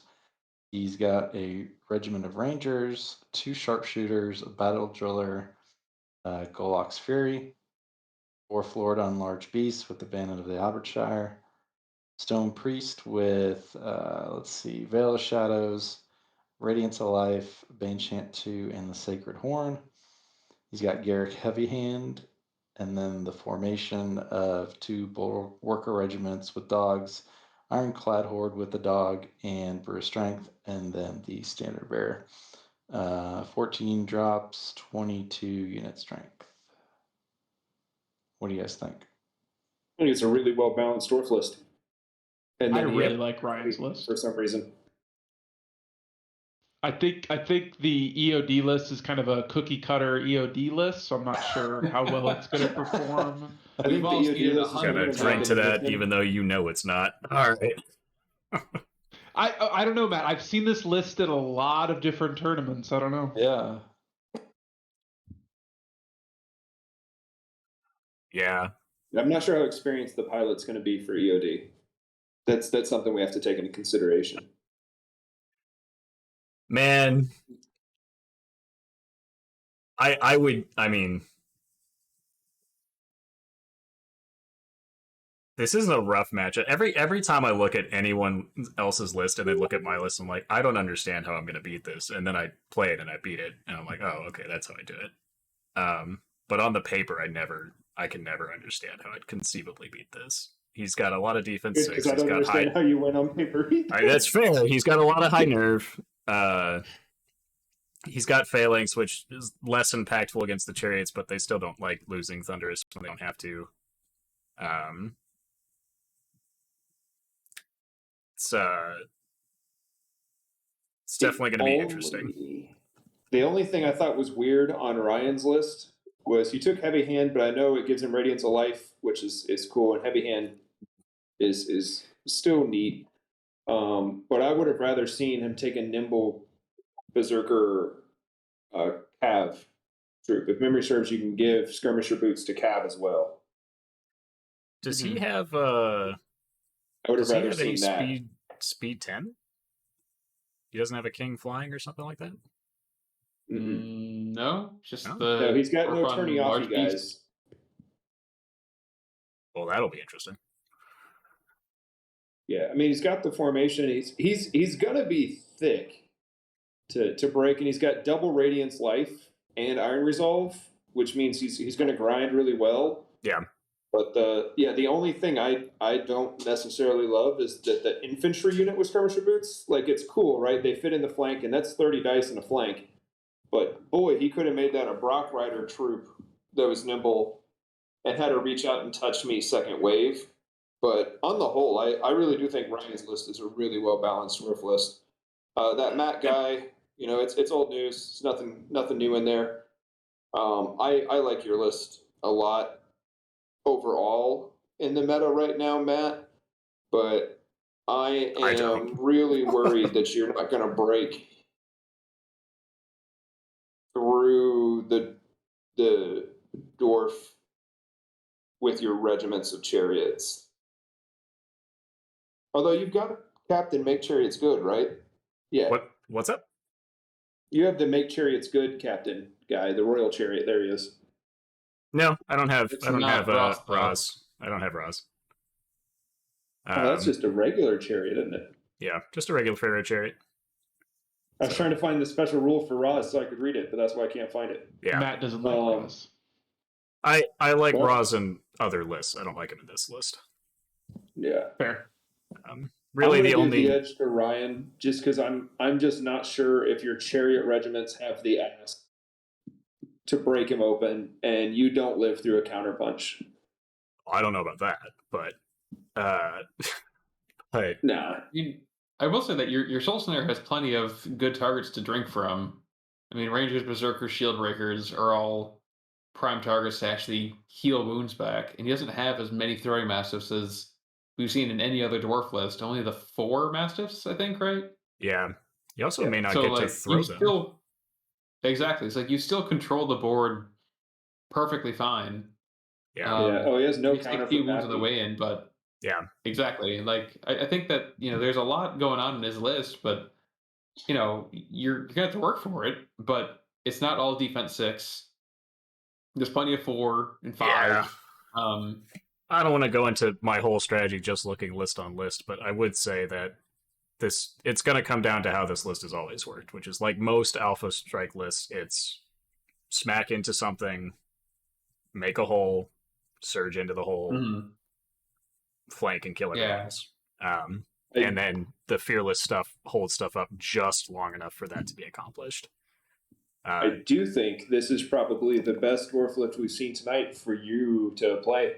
Absolutely, I agree with that. Like, holy crap. There's some other dwarf lists I don't think you would really be in the conversation against. Yeah, the benefit of this list is going to be against a lot of the 4-up shooting ones of it being all fearless at least, which is why I brought some of the RevCap back into it again. And the Enslaved Guardians made their way back in to have at least a punching unit. That was really the only change. So like all I think your whole game comes down to Pappy. How you can use Pappy. That's the whole game in my mind for you guys. No one else runs him, so I will continue to try and bash him into a wall until he works. For a reason. Yeah. Hey, you do you, man. I'll do me. But yeah, I do think, and I've said this about every time I get matched up, I do think Ryan probably has the edge in this one, just on it's nervy and it's got the high things, but I do have the speed, so I think it'll be close. And I love playing Ryan. We had our round 4 at Masters 2020? Yeah, 2020 Masters. And that was one of the best games I've ever played. So it'll be a fun match regardless. Good one to start the event with. Does Ryan have any reps with dwarves, or does he only know how to play salamanders? When I played him, he was playing Northern Alliance, I think, or maybe Varangur, so I have no clue. He's been playing the list on UB. He'll be practiced with it. Yeah. Got it. I don't think a lot of stuff is going to die on either side in this matchup. I think it's going to be really close, possible draw. Matt has more board control, and has the tools to get through the dwarf armor. It's a close run thing. I mean, you just get held up on a couple things when you go in that, and you don't get the exact angles you need for the surges, and now you're stuck grinding with dwarves who that's where they want to be. Dwarves with Radiance of Life everywhere. It's true. So it's a really hard matchup to pick. I would say toss up. I'm going to give the edge to you just because I think you can control the board just a tiny bit better than Ryan can. Cool. Who hasn't voted? I'm gonna vote for you, Matt. Like I think up Pappy and Shobek, I think are two things that I don't really know if Ryan can deal with them while also dealing with the rest of you, with the rest of what you're bringing. I think with board control and everything, and the amount that you're able to approach relatively safely is going to get you the edge of being able to punch that hole that you need. And I know you know how to play dust and know how to get those angles and get those flanks. And I think that's going to get you what you need to get. I don't think you're going to get a 25-0 in any sense, but I do think that you'll be able to get it. Yeah. I agree with that. I actually gave it to you as well, Matt. I think that you can get in there quick enough and grind. I think the dwarves will slightly outgrind you, but your list is very good in the grind and can basically pick and choose your matchup. So I gave the advantage to you there. Kyle, you voted for Ryan, right? Me? No, I voted for you. Kyle, you voted for Ryan, right? Oh yeah, I think Ryan has the slightest of edges. Okay. I was like, in my mind, I was like, did everyone else just vote for me except for me? Okay, then crazy, but okay. On to our final. I also realized I did not switch the slide for that entire time. If anyone didn't understand that it was me versus Ryan, it was me versus Ryan. But for our final matchup of the night, we have. Let me get it pulled up here. Ryan and Brown.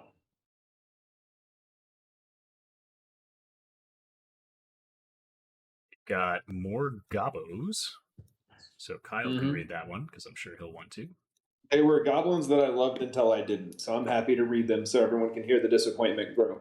And then we have possibly the first Riftforge Orc list in a Masters, let alone at this Masters. And the only. And the only one. So, Michael, if you want to read Kara's list, and Kyle, if you want to read Brian's list. Absolutely. Kyle, start us off. All right, I'm gonna read all the parts that I love, and then I'm gonna pause and read the rest. So we got 3 rabble regiments, best regiments for 75 points in the game. 2 rabble hordes. Sometimes you need more unlocks. 3 Mincer mob regiments. 1 with brew of sharpness, which is the only way they come. 1 with J boots. Okay, and then another one naked. Still not bad. They're gonna slap. They're great. They're the bee's knees. There's 3 war trombones. That's the Kyle Pool special. There's 2 wingets with ramming speed. That's where it starts to fall apart. Ooh. 1 with Grony Stark. There is no goblin list that does not have a Grony Snark. There's a Flaggett with the loot for 65 points, or you could take a wizard for 65 points with Bane Chant. It's your choice. And then there's a second Flaggett for nothing. You could also get a Bigot for 55 points who inspires and has a bow. And then, for whatever reason, there's 2 hordes of Ogre Siegebreakers, which, if you reference above, are just Mincer mobs made of ogres. And then a Red Goblin Bigot, which is a mounted Goblet hero who doesn't inspire your goblins. Except I loved it until I got past the War Trombones. So if we just look at the first page, I think this is a top-tier goblin list, and then it turns into an ogre list. But that's Brian's goblins. It's got dice. I am so intrigued by these melee wingets, but go ahead, go for Kara. Ready. So Kara has 2 hordes of Riftforge legionaries with Makwar's Potion of the Caterpillar and the Boots of Striding. 1 troop of Reborn legionaries, 1 troop of Riftwalkers, 1 horde of Hellstrikers, a Storm Giant, a Storm Forged Shrine, a Storm Slayer, 2 units of Orclings, a Stormcaller with Veil of Shadows, a Stormbringer on Winged Slasher, and Thonar. It is 19 unit strength and 13 drops.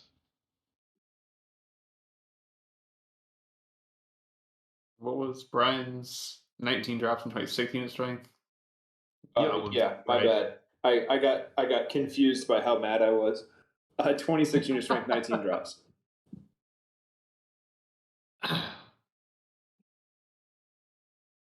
I share your confusion on the goblin list, Kyle. I'm happy to see melee wingets in theory, but that makes only you. They're not good. I mean, 13-15 nerve, it makes them annoying to remove. And in a flank, they are respectable enough that you can't just haphazardly let them have flanks. But no, you can't. They melee. In a flank, they do like 4 wounds on a good day. They could zone out the dragon, though. I mean, the 2 of them together could just zone it out and buy 3 turns. Yes, there is value.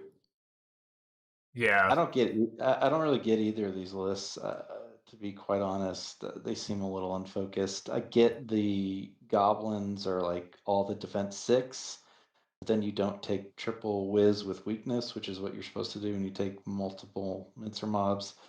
That was a missed opportunity, especially since weakness actually does combo with defense 6 allies. So that's a missed opportunity. Or drop the allies and just take it. The goblins just confuse me. It's got a cool second line, but it has no bang-its to give shattering to the War Trump. I'm just confused. I don't want to take away from Brian.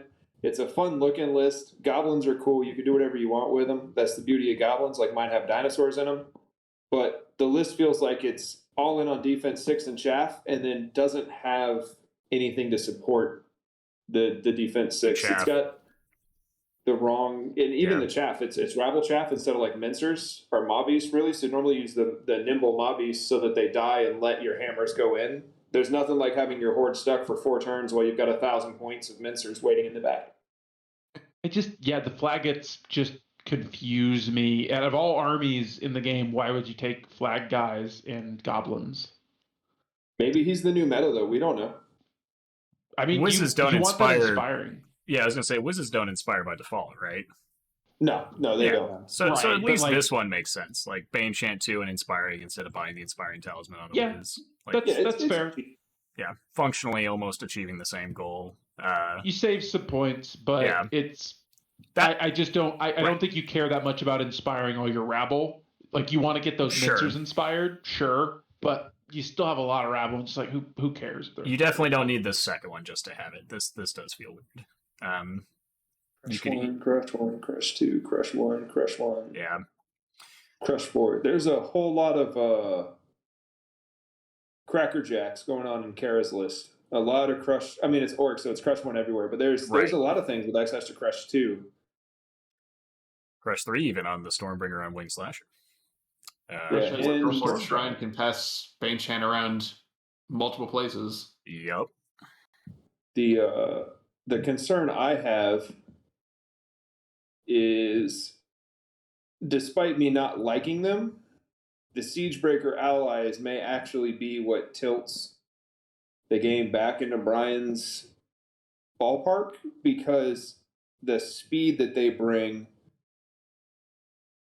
really he's only outpaced by the monsters, and those monsters don't have enough attacks individually to kill the Storm Giant can do it, but like the Hell Strikers and the Storm Slayer, like the fast units are not fast enough to break a Siegebreaker horde. And the Mincers are going to be a second line. They're going to go in once the rabble die. That's how you use Mincer regiment or Mincer mob regiments. You don't front line up really. Kara's not going to shoot them off the table. They're just going to fight in the middle. This is where I feel a little bit weird about orc lists, in that they just don't have a lot of sustain. Like they hit really freaking hard, but if they have to grind it out, I find that even with the built-in crush, they tend to have issues. Obviously, that's hard to say when one of the masters we have is an orc player, or played an orc list at the very least. I will say Kara wins this speed. She's going to control the skies. Those Hell Strikers will delete a flappy goblin thing, and Thonar face of all D4 units. So they will delete a flappy goblin thing, but counterpoint, he can afford to lose a flappy goblin thing to buy a turn against the only unit in the list, realistically, that could potentially one-shot some of these defense size 6. I mean, the Riftforged Legionnaires, if they get Bane Chanted and buffed up, could as well, but... The biggest weakness Brian has, as someone who's run Mincer mobs religiously, Dash 16 is glorious until your opponent has crushing, and you start to whittle away real fast without weakness. Yeah. I think if Brian had weakness in here, even keeping the allies, I would give the edge to Brian, but without it, Kara's Riftforge works. She's got all the tools. No one knows enough about Riftforge works to say if that's good or bad, but she has all the tools, and she's going to crack that can. So I'm going to give it to Kara, even though it's a Goblin player. And Thunderstruck the -1 to hit. Ooh, yeah, that's intriguing. Because you could run Scorched Earth and Weakness, and they're really hard to kill Mincers. But without those buffs, I worry for their stability. Very curious to see how the list does. Yeah, he could win Masters. Who knows? Kara has a great box. She's built a really, really good box with the 2 Legionnaires, the Shrine, the Inspiring Troop. There's height everywhere. Height 3, height 2, height 4. The Giant. Yeah. the giant on one of the flanks, and then the Hellstriker with the wing slasher pushing a flank too. But I really like her. I like her list. I think there are other ways. It's a little too one-off for me. But I do think it has the crush to get through those pincer mobs. And Kara's a really good player. She's been playtesting the past couple cycles, and she's got a really good mind for the game. So I know she's going to study this goblin list and figure out how to take it apart. So I'm going to give it to Kara. Yeah. I'm kind of with Kyle, at least on the observations on the goblin list specifically, where parts of it make perfect sense to me. The wingets, I don't know why, even if you want to use them as flying chaff, I don't know why you would ever not run them with their bombs, ever. They're just obscenely good. And I don't hate the ogre allies, but I feel like, this could be a little bit more focused with some of the chaff and the more mincers. And that helps get rid of your inspiring problem when you don't have to worry about inspiring a group of stuff that will not be inspired in this case. These ogres are actually in danger of wavering, which is pretty bad for them. And I just want to see Riftforge orcs do well, because I want to see them more often. They're a list that I truly have not understood why more people haven't kind of played them. Because I don't think the list is bad. I just think no one's taken it. Takes time to paint. That's the only reason. Yeah, that too. I mean, we've only had 1 or 2 halfling lists, and I don't think we've got any halflings this year. Maybe 1 at Masters, if any. 0. Yeah. We have no halfling list, but I think there's some allies. Yeah, we had allies with Zoro. Yeah, I'll vote for Kara. Yeah, my main concern for Kara is having enough quantity of attacks to really clear everything, but honestly, I think there's not really enough threat back to take care of all what she's got. So I think Kara gets it. I don't think it's going to be a 25-0, but I do think it goes to her. I actually think that Brian's going to take this one. I just think that he has enough drops and redundancy that the Riftforge orcs are going to have trouble chewing through a lot of it, especially with some defense 6. I mean, he's got 19 units. Now, some of those don't matter, like the flagets. And he doesn't have the deadly individual support that goblins normally have, but I think it's going to be hard to break through. But that's coming from a place of not really knowing what Riftforge orcs can do and knowing very well what goblins can do, which is probably why I'm favoring the goblins if I pick. That's fair. Alrighty. Everyone has voted at this point. We are all counted. All right. Yeah. No, we're not doing. Stop asking for an encore, chat. We're not doing another list. That's why we break it up into 2 parts. It's just Billy. No, there's been others too. Oh, okay. There will be plenty of matchups tomorrow. Thank y'all. We can do who drinks the most day 1 as a finisher for today. Yeah, that's fair. Who do we think drinks the most on Friday night? On Friday, Rashad. Okay. Yeah, that's fair. Yep. That's why I wasn't going to bring up Friday. It's a one-sided answer. Rashad on day 1 is pretty solid. Who do you think drinks the most on Saturday? That's the real debate. I want to hear Tom. Tom's the spy master. He knows all. About drinking? Yeah. I don't know. I'm gonna say John Green. He's gonna go 0-2, and he's gonna start drinking. that is a good bet. This is kind of going to be my bet. Now I think I want to find a new one. I want to copy. I'm going to go with Dan. Dan Miner or Dan Kamek. That's a good song. That's a solid pick. Good choice. I've seen him pour it down. He's going to drink his body weight in alcohol. I'll do Devlin. I've I've seen Devlin drink himself out of his early Masters records. So I was gonna say, I feel like Devlin would be a similar situation to John, where by the end of game 2, if he's like 1-1 or 0-2, he'd be like, fuck it. all right, Yeah. exactly. Any brawler is pretty much a fair like ringer for drunkest day one. I do not think it's Devlin because this is Devlin's year to actually win, so he's going to have to stay semi-sober. I would have gone with John Green, but I refused to partner with Tom. So I'm going to dark horse it and say that Bryce just gives up halfway through game 1 and goes hard. Calling it. Bryce is force his nature. He's going to pull like 4 consecutive snakes and start binge drinking game 1. All right. Well, with that, guys, we're going to wrap it up here so that Tom can go home and the rest of us can move on to our other things to do this evening. But we will be back tomorrow. Fingers crossed, 6 p.m. start time, hopefully on time this time. It should be a little bit easier with the cams already set up and good to go.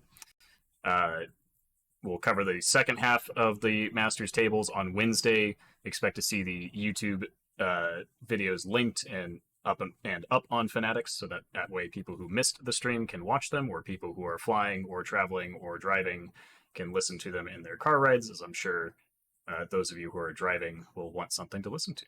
But yeah, until then, everyone have a great night, and we'll see you tomorrow. Thanks, Matt. Thanks, everyone.